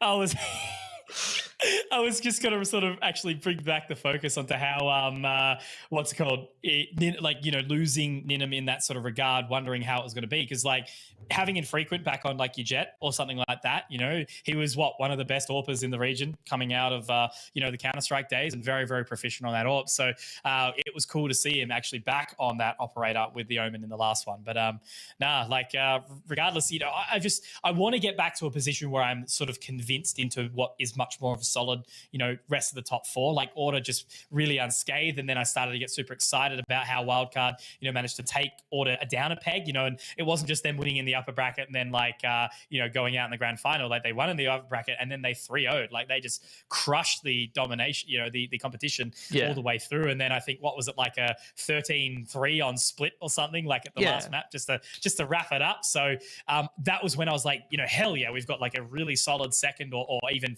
you know, pushing for that first. But then with all these changes, like I just can't wait till we see a time where there's just some more consistent rosters that are hanging around and trying to work through each other's issues. Yeah, but I mean, that peak wildcard was like Ninham always going plus in every best of 3 series. And then RDW was pretty consistently up there as well. And then you had like Swirl, who was able to put in maps like extra over the top. And that's the thing, like it's a similar thing in Counter-Strike where you have these players who are like, like your extra fragger or extra star player that like doesn't always frag out, but when he does, it's like it puts you over the top and gives you that X factor, and that's kind of how I felt about Swell. But like I said, now he's kind of being put in the position where like I feel like he is the main player who's being looked to put frags on the board consistently, and I haven't seen that much consistency from the man. So we'll see if that does get developed as we head further into this team's lifespan. And obviously, you know, we're kind of getting towards the end. You know, we've had so many stages. We've had qualifier after qualifier into qualifier. You know, it's a bit of a meme over there in the Twitter sphere. But we're really starting to get towards the pointy end of all of the qualifiers to qualify what everybody is looking for, and that is to go over and play in NA. And Wildcard, I mean, they're looking to do it. Definitely don't want to be slipping up. I was getting a little bit worried in that first half of Haven, but I think it's starting to head back to that direction of business as usual. Absolutely. A qualifier for a qualifier, for a national qualifier. It is beautiful, but look, you know, again, hoping that over time we can really prove ourselves, you know, as a region and, you know, relying on those international presences from a lot of these teams at FPS titles that show, hey, OCE can mean business. And I definitely think we can once we settle a little bit more over time. But now it is going to be Icebox, and it is time. Will Wildcard dominate, or will Villains find their way back into this series? Dude, if Business Conk is telling me that it's business, then I believe it's business. You got Villains out belong now. Taking some control, pushing RDW off the line. It's pulled a couple of rotates, actually. Hold 4 players over here. It's only the Sage on the A side of the map. So, you know, Villains doing a good job pushing and pulling the rotations, but can they defend this big long push? Yeah. Very, very aggressive in, and now they've got all the information, and the Spike's unfortunately a long way from home, but Prophet will be able to at least pick up the opener. Paint Shell should force them back. Information gathered, not quite. We'll be able to break the dart, but now they can react. They can choose how they're going to approach the remainder of the round. Good dink up from Marsh there. Now they start to sort of fall their way out of mid, but they've picked up a lot of members of Wildcard on the way through. Oh, absolutely. 5-on-3. Wildcard kind of left reeling at the moment, caught in no man's land between both of the sides, you know, over-rotating to B. And then trying to push as a result of being a little out of position. Now they're going for some mid-control. Suave on the Lurk on the Viper. Something that you've seen from many Viper players on this map. Kind of reminds me of Angel from FPX. And is that the right wall? Yeah, beautiful from Prophet. Very well placed from the man. Planting right on the little corner there. Nope, so retake station. He had come out from Wildcard, and oh, that is pain. Poor Swell will be taken down by the turret. Very BM from the little robot man. And now, yeah, look, all onto 1 versus 4. But look, you can't really rely on Sign too hard here. Just a lot out of his scope. Does get 1, but that's the round done. Dude, Wally's fragging up. Look at him go. Gets a 1K in the pistol. You love to see it. So many iconic Disney films, man. They actually are. It's insane. Yeah. I ones watched, that you'll remember forever. Oh, the Pixar ones are pretty good as well. Yeah. I watched, what was that most recent one? Oh, man. Hold on, I'm going to Google it. Most recent Pixar film. I want to ask you if you've seen it, because it was actually probably... go. Soul. Did you see Soul? No, I have not, but I should. I didn't even know it was a movie. I didn't see any advertising for it, and then I saw it on, like, Netflix or Stan or something like that, and I was like, what is this? And then I clicked on it, and it was like, when it was over, I was like, oh god, that hit me like a truck, dude. I was just looking for something to watch, you know when you're scrolling through and you're just looking for something to watch, and then you're not ready for like to have like a existential crisis. I was not ready to feel. Yeah, no, it's but yeah, some DreamWorks ones too. Like what did I watch like a little while ago? The Road to El Dorado. And there's The Emperor's New Groove, Shrek, Timeless. Yeah, the good stuff. Shrek. Oh, I haven't seen Shrek in a while. Oh, yeah. Somehow got me excited in like a movie that had song in it. I can't do musicals, man. Throws me so hard. But then again, I can't do horror movies either, so... Oh, I watch only horror movies these days. I just can't do it. I will not be the taking care of one in the relationship. I will need the cuddle. Yeah. And you know there's like one guy in the chat right now who's like, can you break this round down for me? Well, You know what, man? There's really not a lot going on. They've Gotta got some be honest with classics. They've got some walking into A main. Taken out. Oh Got wait, some dying. wait, Mitch, have you done the max special yet? Have you No, done the like, depends. or have you done like the ultra hype anti-eco round? No. Like where you like hard out cast an anti-eco. That's We just should like try a it. complete slaughter. Let's go. All right. No, right now? Yeah, I'm gonna right now. Okay. Oh my Okay. God, this is incredible. Look at this 3-man stack on towards the A site. They've only got classics, but I think if they really sit here for long enough, they might be able to do it. But heading over towards the B site, it's gotta be a spike plant. I can't do it, man. It's too hard. This is like the worst. You chose the worst round for I it. know. You chose the worst round for it. Oh my God, they're walking. They're walking. Can you believe they're walking? Look at how quickly they're going. They might pick up another classic here. Oh my God, can you imagine? Slightly different insane. skin. Oh God. Oh my God, they're running. They've doubled the speed. Oh, that is painful to watch. Oh, if you can link me an example of Mac doing that, that will be really funny because we might be able to do that on Sunday. Jordan. My favorite one is Jordan doing like a racehorse announcement in an anti-eco. Yeah. Yeah. Oh Coming my down God. from the outside now, 100 meters on the straight. Oh God. And, Okay, well, take that the was Castles of exciting. Royal How Randwick. about that one, huh? that was an exciting round. That was good. All right. Well, finally, you do have the gun round coming out here. Wildcard looking to do a crack. Dude, Side has been farming orbs. What has this man been up to? 5 out of 8 on his ults with 2 kills. He's been everywhere. All Have a right. little journey around. Right here. Yeah.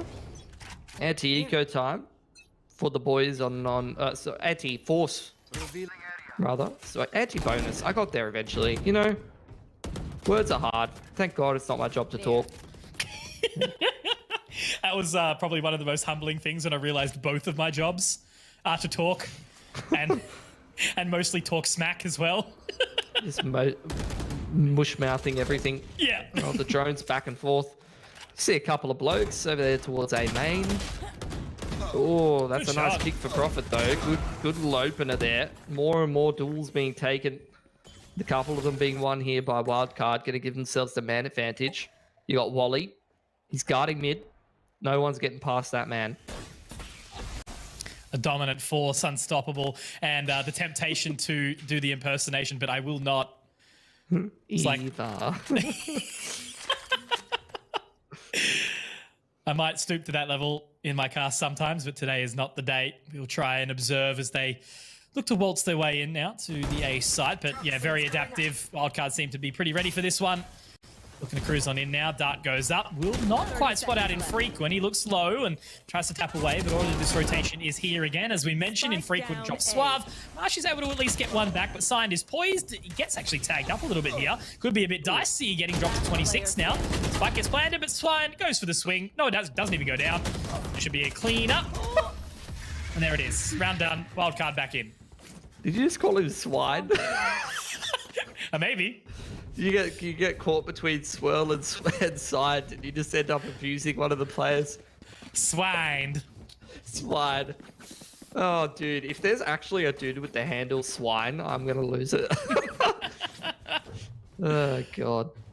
All right. Well, the round started all right for Villains, but it kind of went downhill after that. The good news is it was the bonus. They were looking for damage. They found damage. The economies have equalized. We got an altar piece, got a Hunter's Fury, got a res. Let's see who comes out on top of this one, and it's going to start to take a bit of a foothold in this half, drone through. Looking for the boys over here, does spot all of the boys actually from Wildcard. And Villain's not interested in the B side of the map anymore. I like that they are trying to press B as well. You know, they're not just sort of sitting back. They are really trying to gather that early info. And jumping on up. Does seem like Villains have their sights set on towards A. Bomb Buddy might be able to spot something, but yes, well, taken down on the entry and a heal in from Marsh. So this should be control of the site taken. Wall goes down a little bit of a different angle, and now that's the Hunter's Fury. Signed. Can he line him up? Yes, he can indeed. Drops down Marsh. He might even be able to gather some further info, but there's the res. And Villains are still playing this round quite well. I actually think that kill onto Marsh gives him the lockdown. So after the res, he's actually able to use that. That is actually kind of cute. Keen to see if he invested in this round. It's a pretty big swing round. For sure. That'll be able to really bring them in. And there it is, exactly as you mentioned. Sign trying to get aggressive, putting the foot down, and RDW doing the exact same thing. Pocket up high, though, will be able to deny, and that's the paint shells to at least try and create some extra space. Gonna have to wait for this lockdown to fizz out now. No detainee. Oh, two, actually, rather. Could be doing bits now, but there it is. Yeah, a blunder and a round for Villains. That's actually insane. That is insane that you get the Hunter's Fury killing the Killjoy. His death gives him the lockdown that wins them the round. My mind hurts. My brain hurts. Like, I'm sure I've seen that interaction before, but I don't think it ever really clicked until this moment. Well, pays off. And yeah, unfortunately, Wildcard not able to re-entry into that location. And Villains with another good round. Do you ever end up in a meta where you entry on a character, you want to get the ult and then res that character? I think, like, there is a world where that's possible, but I don't know if Oceania has the capacity for it. That's big brain on another level. I feel like that's either big brain or like one head and nothing in between. Like you just feed the first pick and lose. But I got my ult for the next round. Oh, this is actually falling apart for Villains. They've lost a lot of mid control. They're going to go back and put the other team through their paces. Infrequent still taking aim boosts. Man was on fire last game, but Villains turning it around. Oh, be careful. 2v1. Pocket's got his hands on the spike. Gonna try and chuck it in the ground there. And I think it's crisis averted for Villains. Damage taken, no doubt about that. Now they've got the info on the Noz as well. So he's got a very, very big task ahead here on this Killjoy. Moving his way in with the Dragoon. Yeah, it's what I was mentioning as well. Noz on the Sentinel role because RDW plays the Viper. Yeah, look, Noz, fantastic player. Gets the shot. That's a 3k in the round as well. But look at this. Smith has the lineup. Just the one. And just 15 the one. HP, yeah. Is it enough? Oh, he sees it. He sees it. It's gone too deep. He might not know. This is so suspenseful. Oh, you're joking. He's just won How's that. he got that? How has he won that? That's insane. He's going to get the lockdown as well. Oh. 15 HP. I've just witnessed a robbery. Someone call the police. That was a round where, like, I don't even want to cast it because you can just let the play kind of talk about itself. But Noz really stepping up there. 1 versus 2 in that situation in a round where he should have been locked out by far. And then he saw what, like a slither of the shock dart going over the top, steps out of the radius by like a centimeter, and then wins the round in that fashion. That's incredible from Noz. Well done. Was that a case of like elevation change made the shock dart do no damage? I don't even know. I think he got out of the radius by like just. That'd be interesting. Oh, cute little volley. Just lands on Wally. I'm a rapper now. Anyway, though, I'm not going to continue because I got no more bars. I'm only good for 2 bars usually. Don't lose yourself in the moment. You want it. Gonna have to make him walk the 8 mile. Just like Noz can't let go of mid control right now. Gonna chuck down the nano swarm. Swell's gonna help him out as well. Infrequent shooting through from the B site. Villains, they're kind of just getting shot from literally every angle. It's hard to watch, mate. Well, this is the pace changer now, isn't it? Look at that. Infrequent straight back into it with 3. And a denial of a, what I believe was a full buy as well to come out from the Villains. So, No, it was a half. half? Little halfy. There you go. a Okay, halfie. no, we got the full buy now. Don't panic, mate. It was just a halfie. Just a halfy. It's all good. Cool. Which is, yeah, good. Villains not going to let the, you know, wildcard movement drag them too far out. Well, need to see the Villains boys get themselves on the bomb site because we got a pit.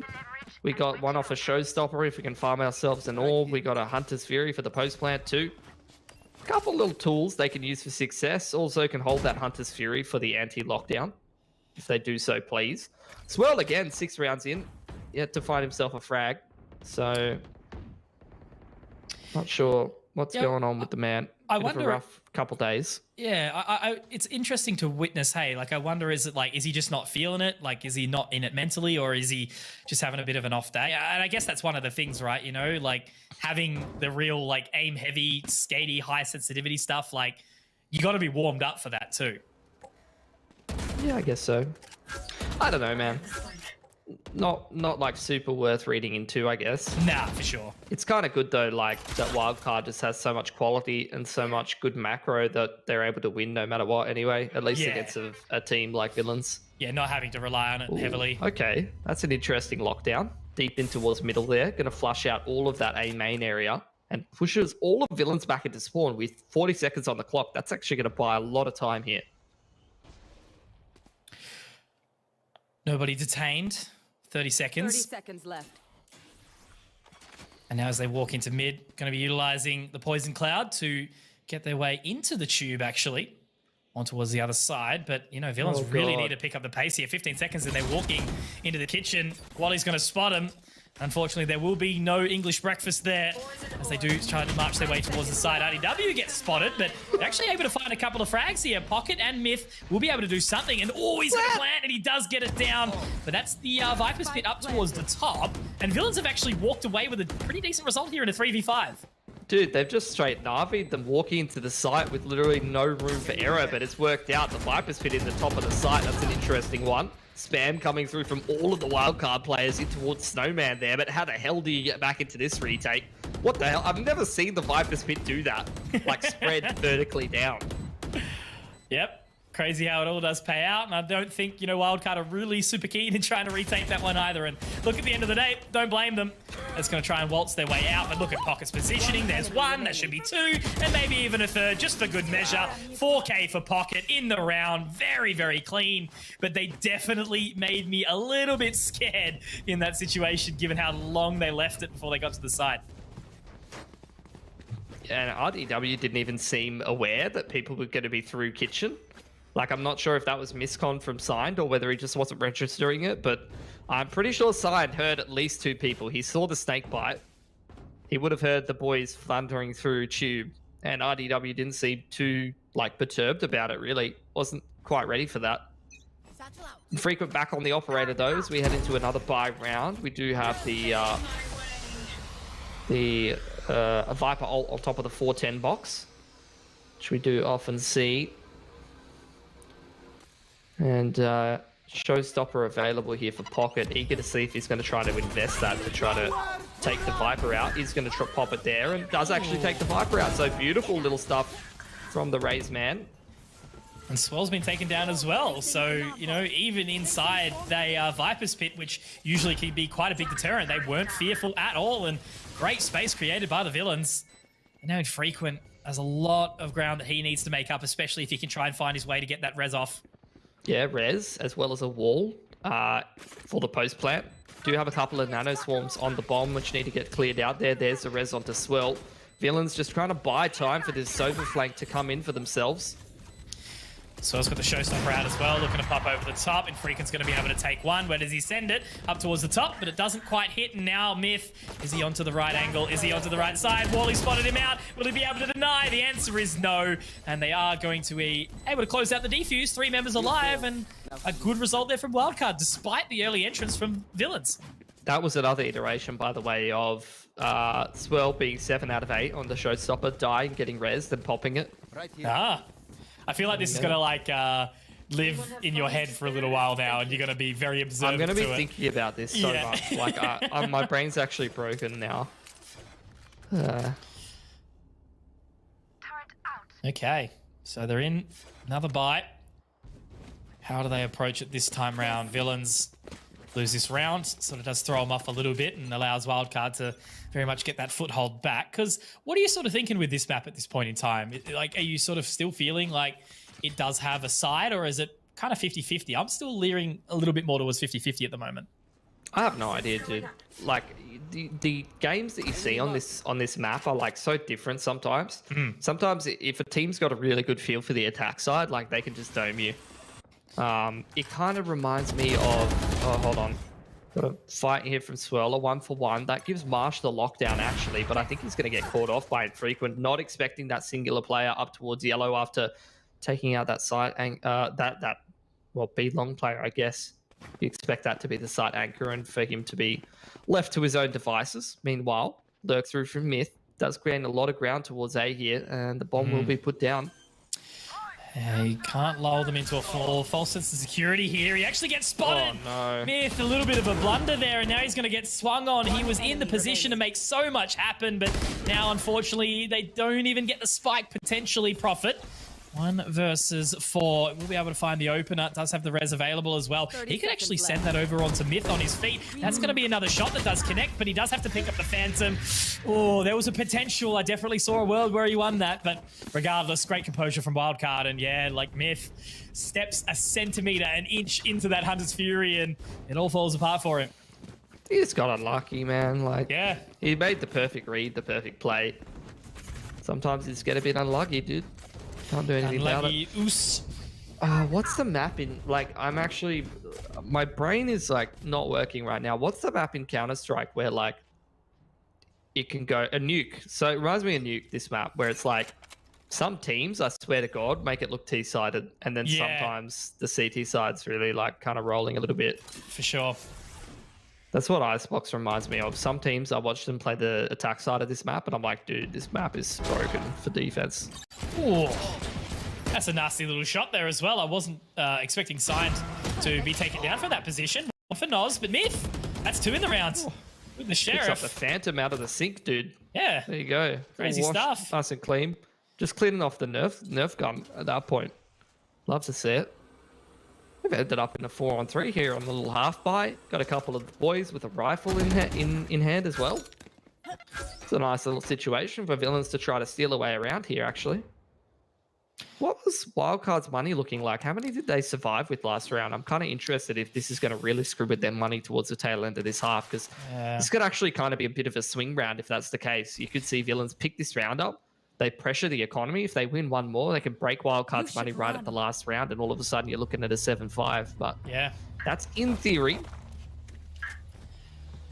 On the other side of this one-way with the 30 Poison seconds Cloud, everyone on Wildcard will be able to at least escape the grasps of this Killjoy lockdown. RDW able to break Dart as well. Should be able to get a shot over. Yeah, that's a little bit nasty there.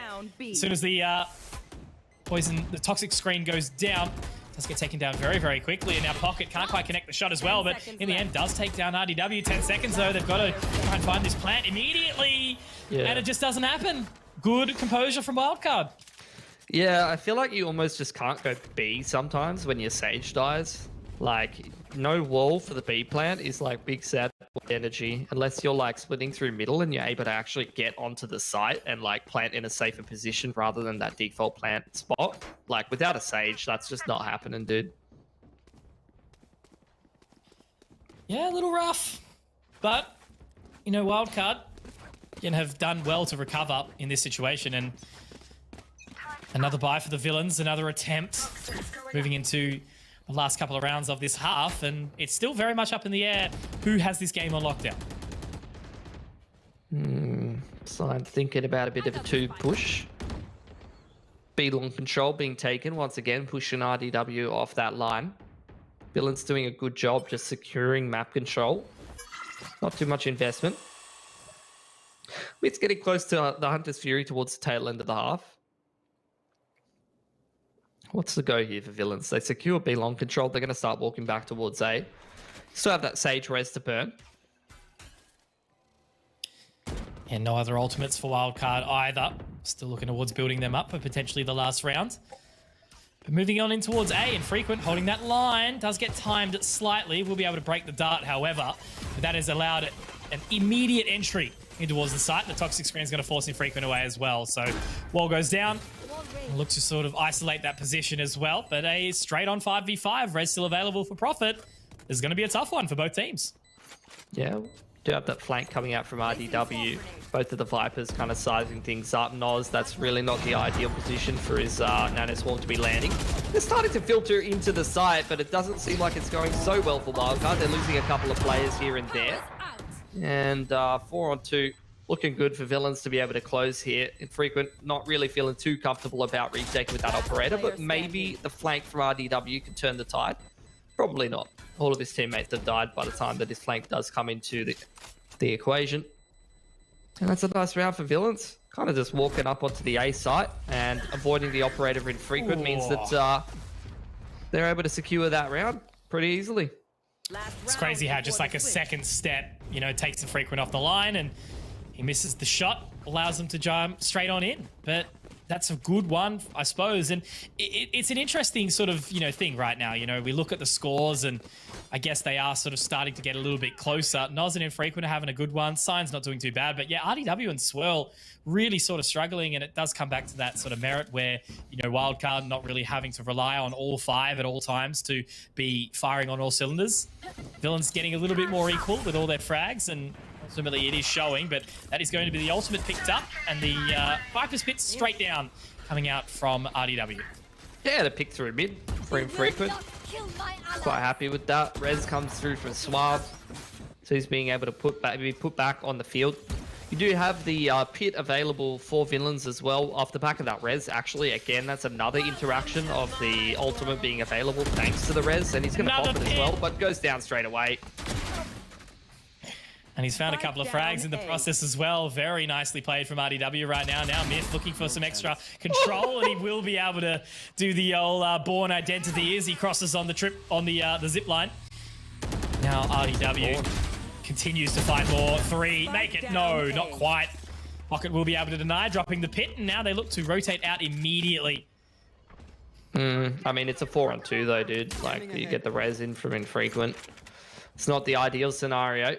He's got mid lockdown as well. Hunter's Fury, but 35 seconds on the clock. It's not looking too hunky-dory here for the boys on villains. Okay, they were just avoiding the drone. I thought they were thinking about a save, and I was going to get a bit upset. Upsetty Wait, spaghetti. what? Okay. I thought Signed was going to rotate off there for a second after droning through and not seeing anything. They do actually have space to plant here, though. There's the bolt destroyed, so the information is gathered, as well as the pitter-patter of the footsteps getting onto the site as well. Myth's going to look into the face of adversity. Now Pocket needs to lock down for his team, but unfortunately it is all left onto just Smith, and he will be good for one, but then taken down by Infrequent, and that is going to be the half going the way of Wildcard. So a little bit of a tug of war in the game, tit for tat, but ultimately it is Wildcard that do lead out the charge in the half. And as they move into this one with a little bit of momentum behind, if they pick up the pistol, it could start to fall away from Villain's grasp just a little bit. Absolutely. Would want to see Villains keep it competitive, though. Like, that was kind of my problem with Haven. It was a great first half when things were going well for them. You know, it was good stuff. But, you know, by that second half, things really started to fall by the wayside. I don't want to see them lose that momentum in this game. I want to see them have another strong half and keep things competitive. Looks like Pocket might go aggressive up on towards the bell, so that could be entertaining. Yeah, looking to send the paint shells over the top early. They've got a very, very big lean from Villains right now, so definitely trying to take some sort of control play. And, ooh, that hurts Swell a little bit. Does get spotted out by the dart as well. So opening force from the Villains, but it doesn't seem to deter Wildcard just yet. Yeah, good chip damage with the paint shells, with one of the shock darts, info gathered with the dart as well. Informs the rotate. You do have Suave over here, having a little bit of a shoulder peek, having a little bit of a look towards B-Long. Not really seeing too much, and he has got that retake wall up. Myth again, trying to do his Jesus Christ, it's Jason Bourne. Little zip line approach in there. Some Mission Impossible stuff. Heading over towards B, however. Just very much Suave, looking for the jump spot. Does break the dart, not going to be spotted either. But it does feel like the pacing does set its way, but look where the spike is, Mitch. Still holding firm. Happy to sit back over towards the A site. They pull the orb, but not a single member of Villains seems to be really sold by this fake. Holding it down, very much so. They had the strat, set up towards A to lock it down, and they're continuing that merit. Yeah, I would say they've probably got a pre-planned retake for B, so they're much more comfortable just sitting on this A stack, and so far so good. I mean, Prophet's up the top. He's already found a pick before this bomb's even started to go down, and you see Villains again. They don't want to even let them get the spike on the floor. They're just attempting this retake early, but they might have actually overcommitted here. Wildcard's punishing them, and into a 3-on-1 as the spike goes down. That's gone horribly wrong. Oh, how have they lost that? Whiffed. Many a shot, trying to jump over the wall. Getting too excited. Throwing it away and into the bag of Wildcard. Unfortunate. It was a good start, and they had the right read. Yeah. Just not connecting the shots, I guess. I'm not sure like what would have been better than committing through the wall there. Like they had the man advantage. I guess they could kind of like push around the right side and go over the top of Rafter and try to like, you know, stop Wildcard from getting off the site. But yeah, I don't think it was too bad of a play. I guess they must have missed a couple of their shots, I think. Yeah, for sure. The old classic, can't read too much into it. At the end of the day, you don't click the heads. Sometimes it just doesn't pay off. But yeah, I think that's, you know, one of the things we notice about some of these up and coming teams that look quite well drilled and quite well practiced, but might not have, you know, the fundamentals that some of these really long-term and experienced players do have. Yeah. Alrighty. Well, Wildcard using utility to minimize the risk. Good fundamentals. Checking the corners. Going as a unit. This is how you anti-eco. If only the rest of OCE could follow this. But at least they are getting it done here. Wildcard, plant, even faked, just for good measure. Trying to pull the info. RDW and sign. Clean as you like it. And that is the perfect sort of setup to move your way in towards the bonus round, which will be played out now. Villains are going to have their buy-in. Obviously, as usual, they will be lacking a little bit of utility, but there's actually going to be a timeout coming in for the Villains, and I don't blame them, right, Mitch? You know, there's only 4 rounds that Wildcard need to put in their back pocket to close out this entire series. Yeah. Actually, like, looking at the money that they have, I think they... Have they overspent, or is that... Did they have full classics last round, or did some of them invest? Because, like, this is not a feels-good buy. I'm looking at Myth 4.3. He has to go light armor if he wants drone and shock darts. Marsh as well had absolutely no util. He has to go down to the light armor to be able to get all of his nanos. Obviously, you're missing the slow orbs on Prophet as well. So first round buy, you don't have access to all the utility that you want, and that's just a side effect of all the changes that we've seen, dude. Like, utility is expensive, man. Yeah. So these first gun rounds, when you've only got like the 4K to 4.5K, you got to pick and choose what's most valuable to you. Absolutely. It will be interesting to see how the game does continue to sort of develop in this part. You know, what's the funny meme? Project A is going to be a shooter, relies on gun skill only, no abilities, will be able to win the game. Yeah. At least they're making it more expensive. You watch one of those like B-site post plants on Haven where it's like nano swarm, snake bite, gravity well. Yep, brimstone molly, just getting it all down. All of it happening. And that'll be interesting, like, you know, potentially the thoughts of what a new agent could look like. Someone that could, you know, potentially dissipate the snake bite, the molly. Like, you know, what's the, I can't remember exactly the character from Overwatch that can do that kind of stuff, negate some utility. But yeah, potentially something like that in the future, because some of this post-plant utility is just so strong. Is that Gorilla Man? Can't even remember. I barely played Overwatch. People tell me things. Well, bonus against first gun round. Villains need to start it off right. And actually, I think with the expense of the utility... Oh, this is cute from Wildcard. Waiting for the wall to dissipate. They're going to walk up into kitchen. They're actually going to get there before the Sage can get into position, but he's well aware it's dirty. Prophet. And there you go. He was trying to pull the slow wall, but he didn't have one because he can't afford it. There it is. No money. No charges. He does move on in, trying to find something. Something good for the trade. We'll be able to recover that spike now. Wally goes up over towards A, spotting to see if anything is safe, seeing if he can find his partner in the other Wally. But it definitely looks like our Wildcard do have their sights set on towards this B location. And looking to swing around Snowman. There is one member there in Suave, tapping away in towards the site, looking for a little bit of a swing though. Sign wants to press the narrative and he'll get away with it. Had the spike in hand as well. They're going to be able to plant nice and safe. Let's spray through the wall. Let's RDW strike. And now 2 versus 4 in this bonus for the Villains. This is rough. Swirl gets tagged up, however. Yeah, they're about to be economically reset at 10-5 scoreline. Up against a bonus win for Wildcard, who are picking up guns right and left. You got Signed. He's got his hands on a Vandal now. You know, they could potentially come away with a few guns here. I'm counting our Villains. Like, they're pretty squishy here on this retake. It's too good of a setup for Wildcard. I'd be very surprised if they came away with that one. But what's that? 3 guns taken away from Wildcard into that round? Yeah. I think so. Oh, that is beautiful. That is Yep, like the something they dream can't let bonus, happen. dude. For sure. Just Yeah. playing it very, very clean right now. And That's like you're legit playing this game on hard mode now for villains. Mm. Like you are cooked in terms of your economy. Your opponent's got a sick economy. You're down 11-5. You have no room for error, and you're playing against gun on gun rounds. And the more rounds that you win, the more loss bonus your opponent has, and the more ults your opponent has. Well, this is a change up though on the eco round. Villains trying to go aggressive up onto belt. So far, so good. Got a kill out of it.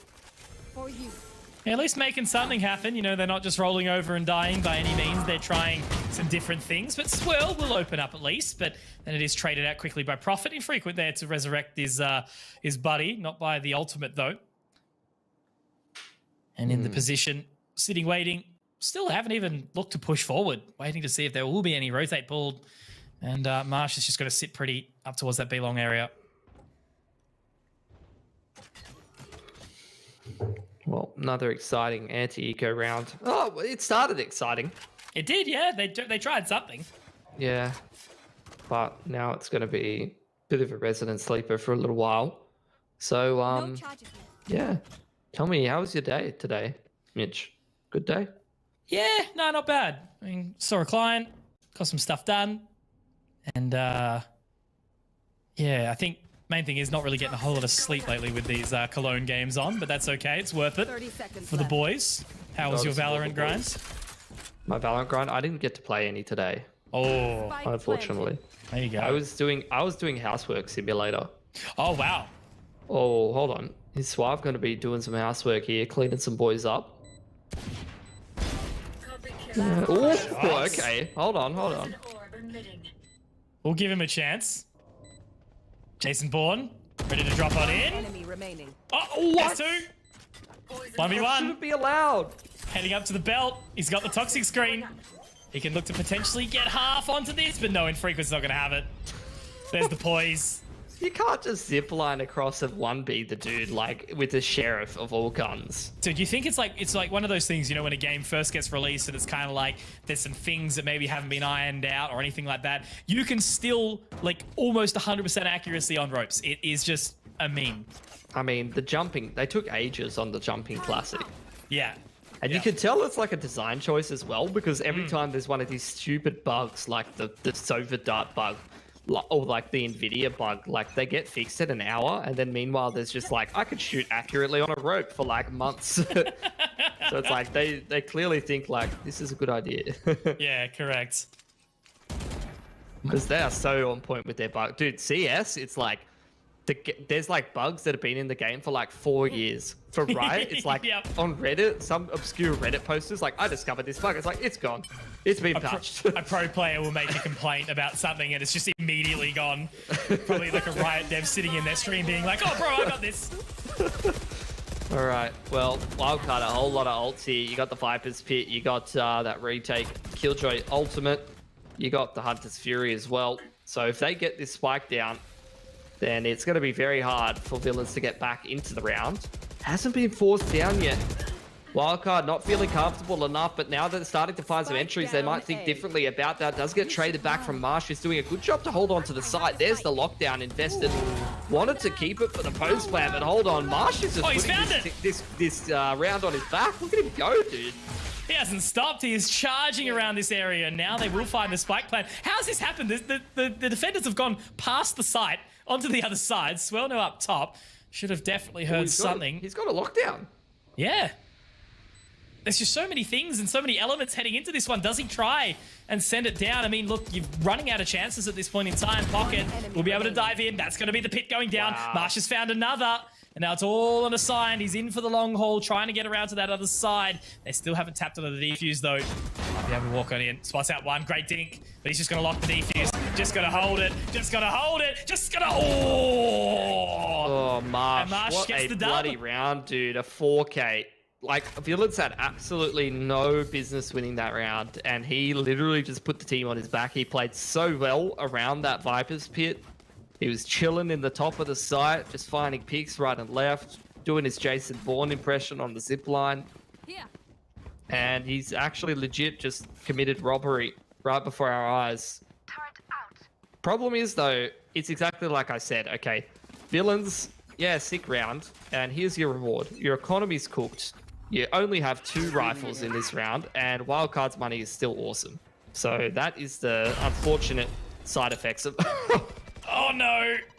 Oh, I had so much praise for them. I had so much praise for them, Mitch. There's an unfortunate side effect about praise. Oh, God. Love that's it. legit like my dog, dude. Like, she does something cute or something good once, and then like it's all downhill from there after I say good girl. Yeah, always the way. Mythos find a very sharp shot, but it is quickly rectified. Picked up by Infrequent there. Now they do start to continue the march into the kitchen, seeing if they're able to find anything. Swell forcing his way forward as well. So they're very much playing around this control that's already been established by RDW. That should be some information there off the back of that recon bolt. No, Let's that's go for no B-long. further. Yeah, correct. Yeah, they're looking for info be long, but didn't dart for middle. Trades in favor of Wildcard again. Res available for Villains. Marsh is really hitting some nut shots right now with the Vandal. Man is on point. He's kind of keeping Villains in this game. He's got the lockdown available for him as well. RDW is literally like chilling right now.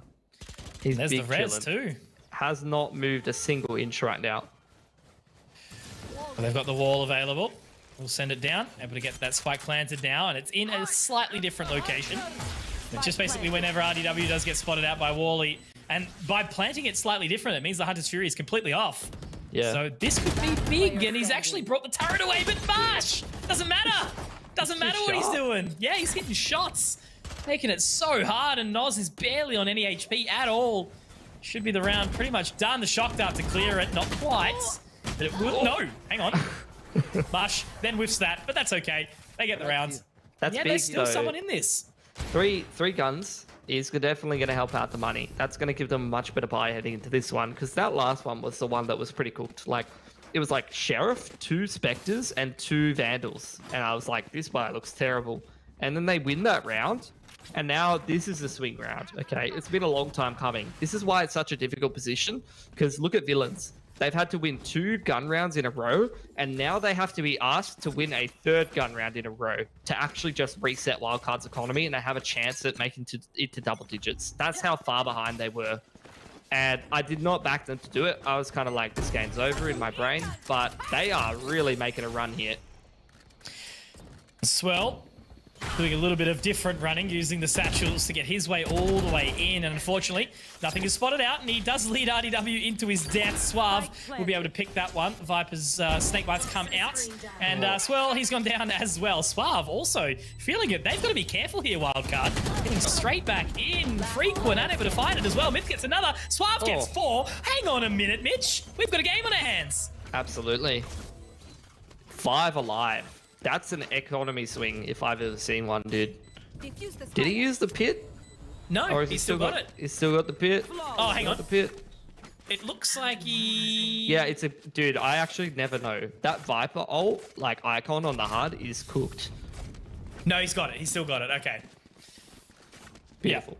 Yeah. Interesting. But, like, yeah, again, Swell. Like, I feel horrible sort of picking on him in this regard, but it's not, like, because I think he's bad. He's an insane player.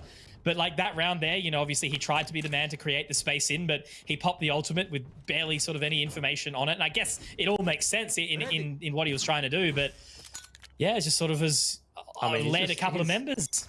He's just zoning him. Yeah. Just trying to zone him out of the site. If anyone's playing the site, he's going to, at worst situation, go 1-for-1, which is what you want on the attack side, trying to bust into the site. Oh, Yeah, so dear, playing well, hold on. just passive out. Oh, he's been spotted. 3 towards B long. This is an interesting setup for Villains. They might actually end up paying the price for this. They do not want to be going down here and dropping these rifles on the ground. That would be a nightmare. Up against Wildcard right now, who are just on the Sheriffs. Okay. Oh, So the noodle arms, recovery, you can't get it. just like you would never want to see Villains go down to a round like this. So No, he's that- hoping. I mean, they still have the money to recover from it, but they don't have the rounds like built up. Like you don't want to put Wildcard on that point here. This is big. Like, this is so ballsy from them as well. Prophet's lost all his armor. He's still fighting this like angle towards B long. I'm getting heart palpitations. And Noz out. In the meanwhile, I was so tunnel visioned at B long that I haven't even noticed that the man's made the round-winning play, opening up the A side here. And looking to find something. Swirl spotted out. Marsh. He's had a few recent big rounds as Prophet. Going to be kept there by Swirl as well. So this time zoning very nicely.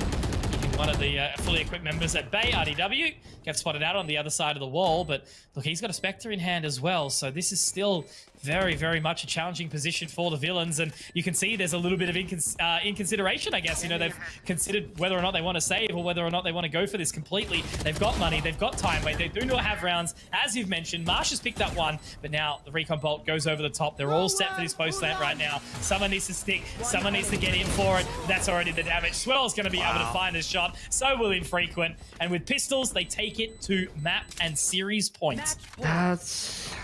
I mean, it's just a lack of fundamentals, really.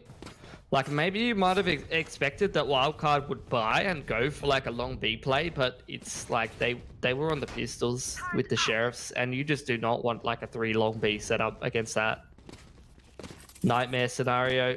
Villains, they were setting themselves up for the comeback. It was a Cinderella story, but not to be. They unfortunately fall at the hurdle that you don't expect them to. It's the OCE Classic. Looking real good, and then dying to pistols. Tale as old as time. But I guess it's good signs, I suppose, from villains. You know, at this point in time, like a team that is continually developing over time as we see them play more and more.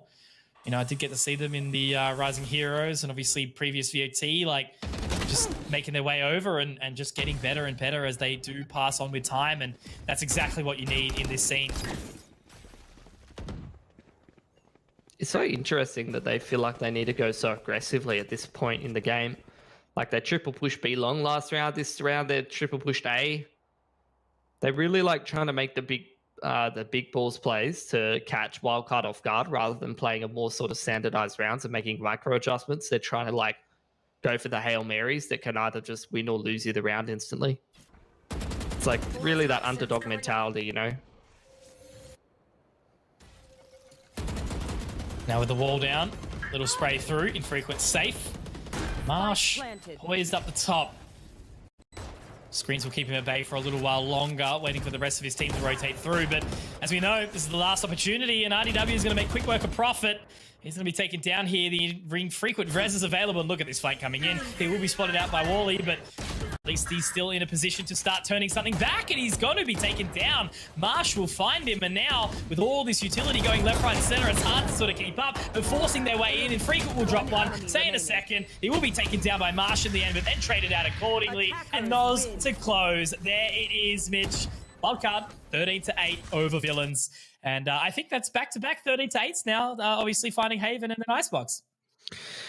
Yeah, I think a similar sort of story about what I expected from both of these series between Auglis as well as, you know, villains. They've got enough talent, and there's definitely enough, like, you know, to that team to be able to take rounds and even look threatening from half to half, but just maybe not the fundamentals there or the consistency they need to actually push a map over the line or push a series over the line. So still need some more development. Absolutely. So a big shout out to Villains, obviously, for that position. You guys definitely gave us a you know, pretty enjoyable game to broadcast in the end, and a big congratulations to Wildcard, obviously, for pushing it over the line, showing us that their 13-7 loss yesterday was certainly not something that should be taken you know, on board all the way through. So let's have a little bit of an update on the bracket, see where we all stand after the 2 best of 3s this evening. There it is. Unfortunately, as we know, we say goodbye, but not permanently, just for now, until that next stage of the closed qualifiers later on. Auglis and Villains, they will be the ones that we do bid farewell to. Mindfreak and Wildcard have pushed themselves up in the bracket. So what we'll be witnessing tomorrow is going to be the upper bracket stuff as Order versus Peace, and straight out of the Zoo versus Team Bliss. Mitch, we're going to be taking the homies on the stream through that one as well. So it should be very entertaining to see how the games do continue on. Yeah, got some banger best of threes coming out for you tomorrow. Very, very entertaining ones. And obviously it's going to set the stage for who's going to qualify in towards the next stage of the competition here at stage 3, getting towards the tail end of the year. Need to see which one of these teams is going to secure themselves the lion's share of those points and make sure that they're going to be present at the big opportunity that comes towards the end of the year. Absolutely. And I guess I can thank everyone for watching. You know, it was a really quite an enjoyable night, end of the week. Everyone's sort of wrapping up on a Friday, and it was quite a relaxing time. You know, I had a lot of fun, you know, understanding some of these teams and the roster changes that have been coming through. And, you know, we can get some rest now and really pump ourselves up for the big ticket games tomorrow, where we will be seeing who will be the first qualifiers over stage number 3. So, Mitch, thank you for joining me as usual. You're fantastic. And have you got any additional or final thoughts before we do wrap up for the end of the night? No, man, just come in, tune in, same time tomorrow. Game should be even better than we saw today. Obviously, had some underdog teams that were having a bit of a crack, and at times they look like they might be able to test. But tomorrow is where we have some of the best in the region playing up against each other, and should have some absolute bangers for you guys. For sure. And obviously, guys, just as you can see below me on that lower third right now, make sure that you do obviously get around the Open Qualifiers number 2 as well. Closes is Sunday on the 11th of July as well. So I think it's a really exciting opportunity. You know, we constantly harp on about how important it is for, you know, the newer players to all sort of get around it. The amount of people that I'm seeing playing this game right now, and I can guarantee it, right? Winning a comp game, so much better than winning a pug. And I guarantee you, when you're doing it alongside your friends, it is a fantastic feeling. So guys, I won't keep you any longer. Have a fantastic Friday evening, and the Mitch duo, we'll see you back tomorrow. Take care.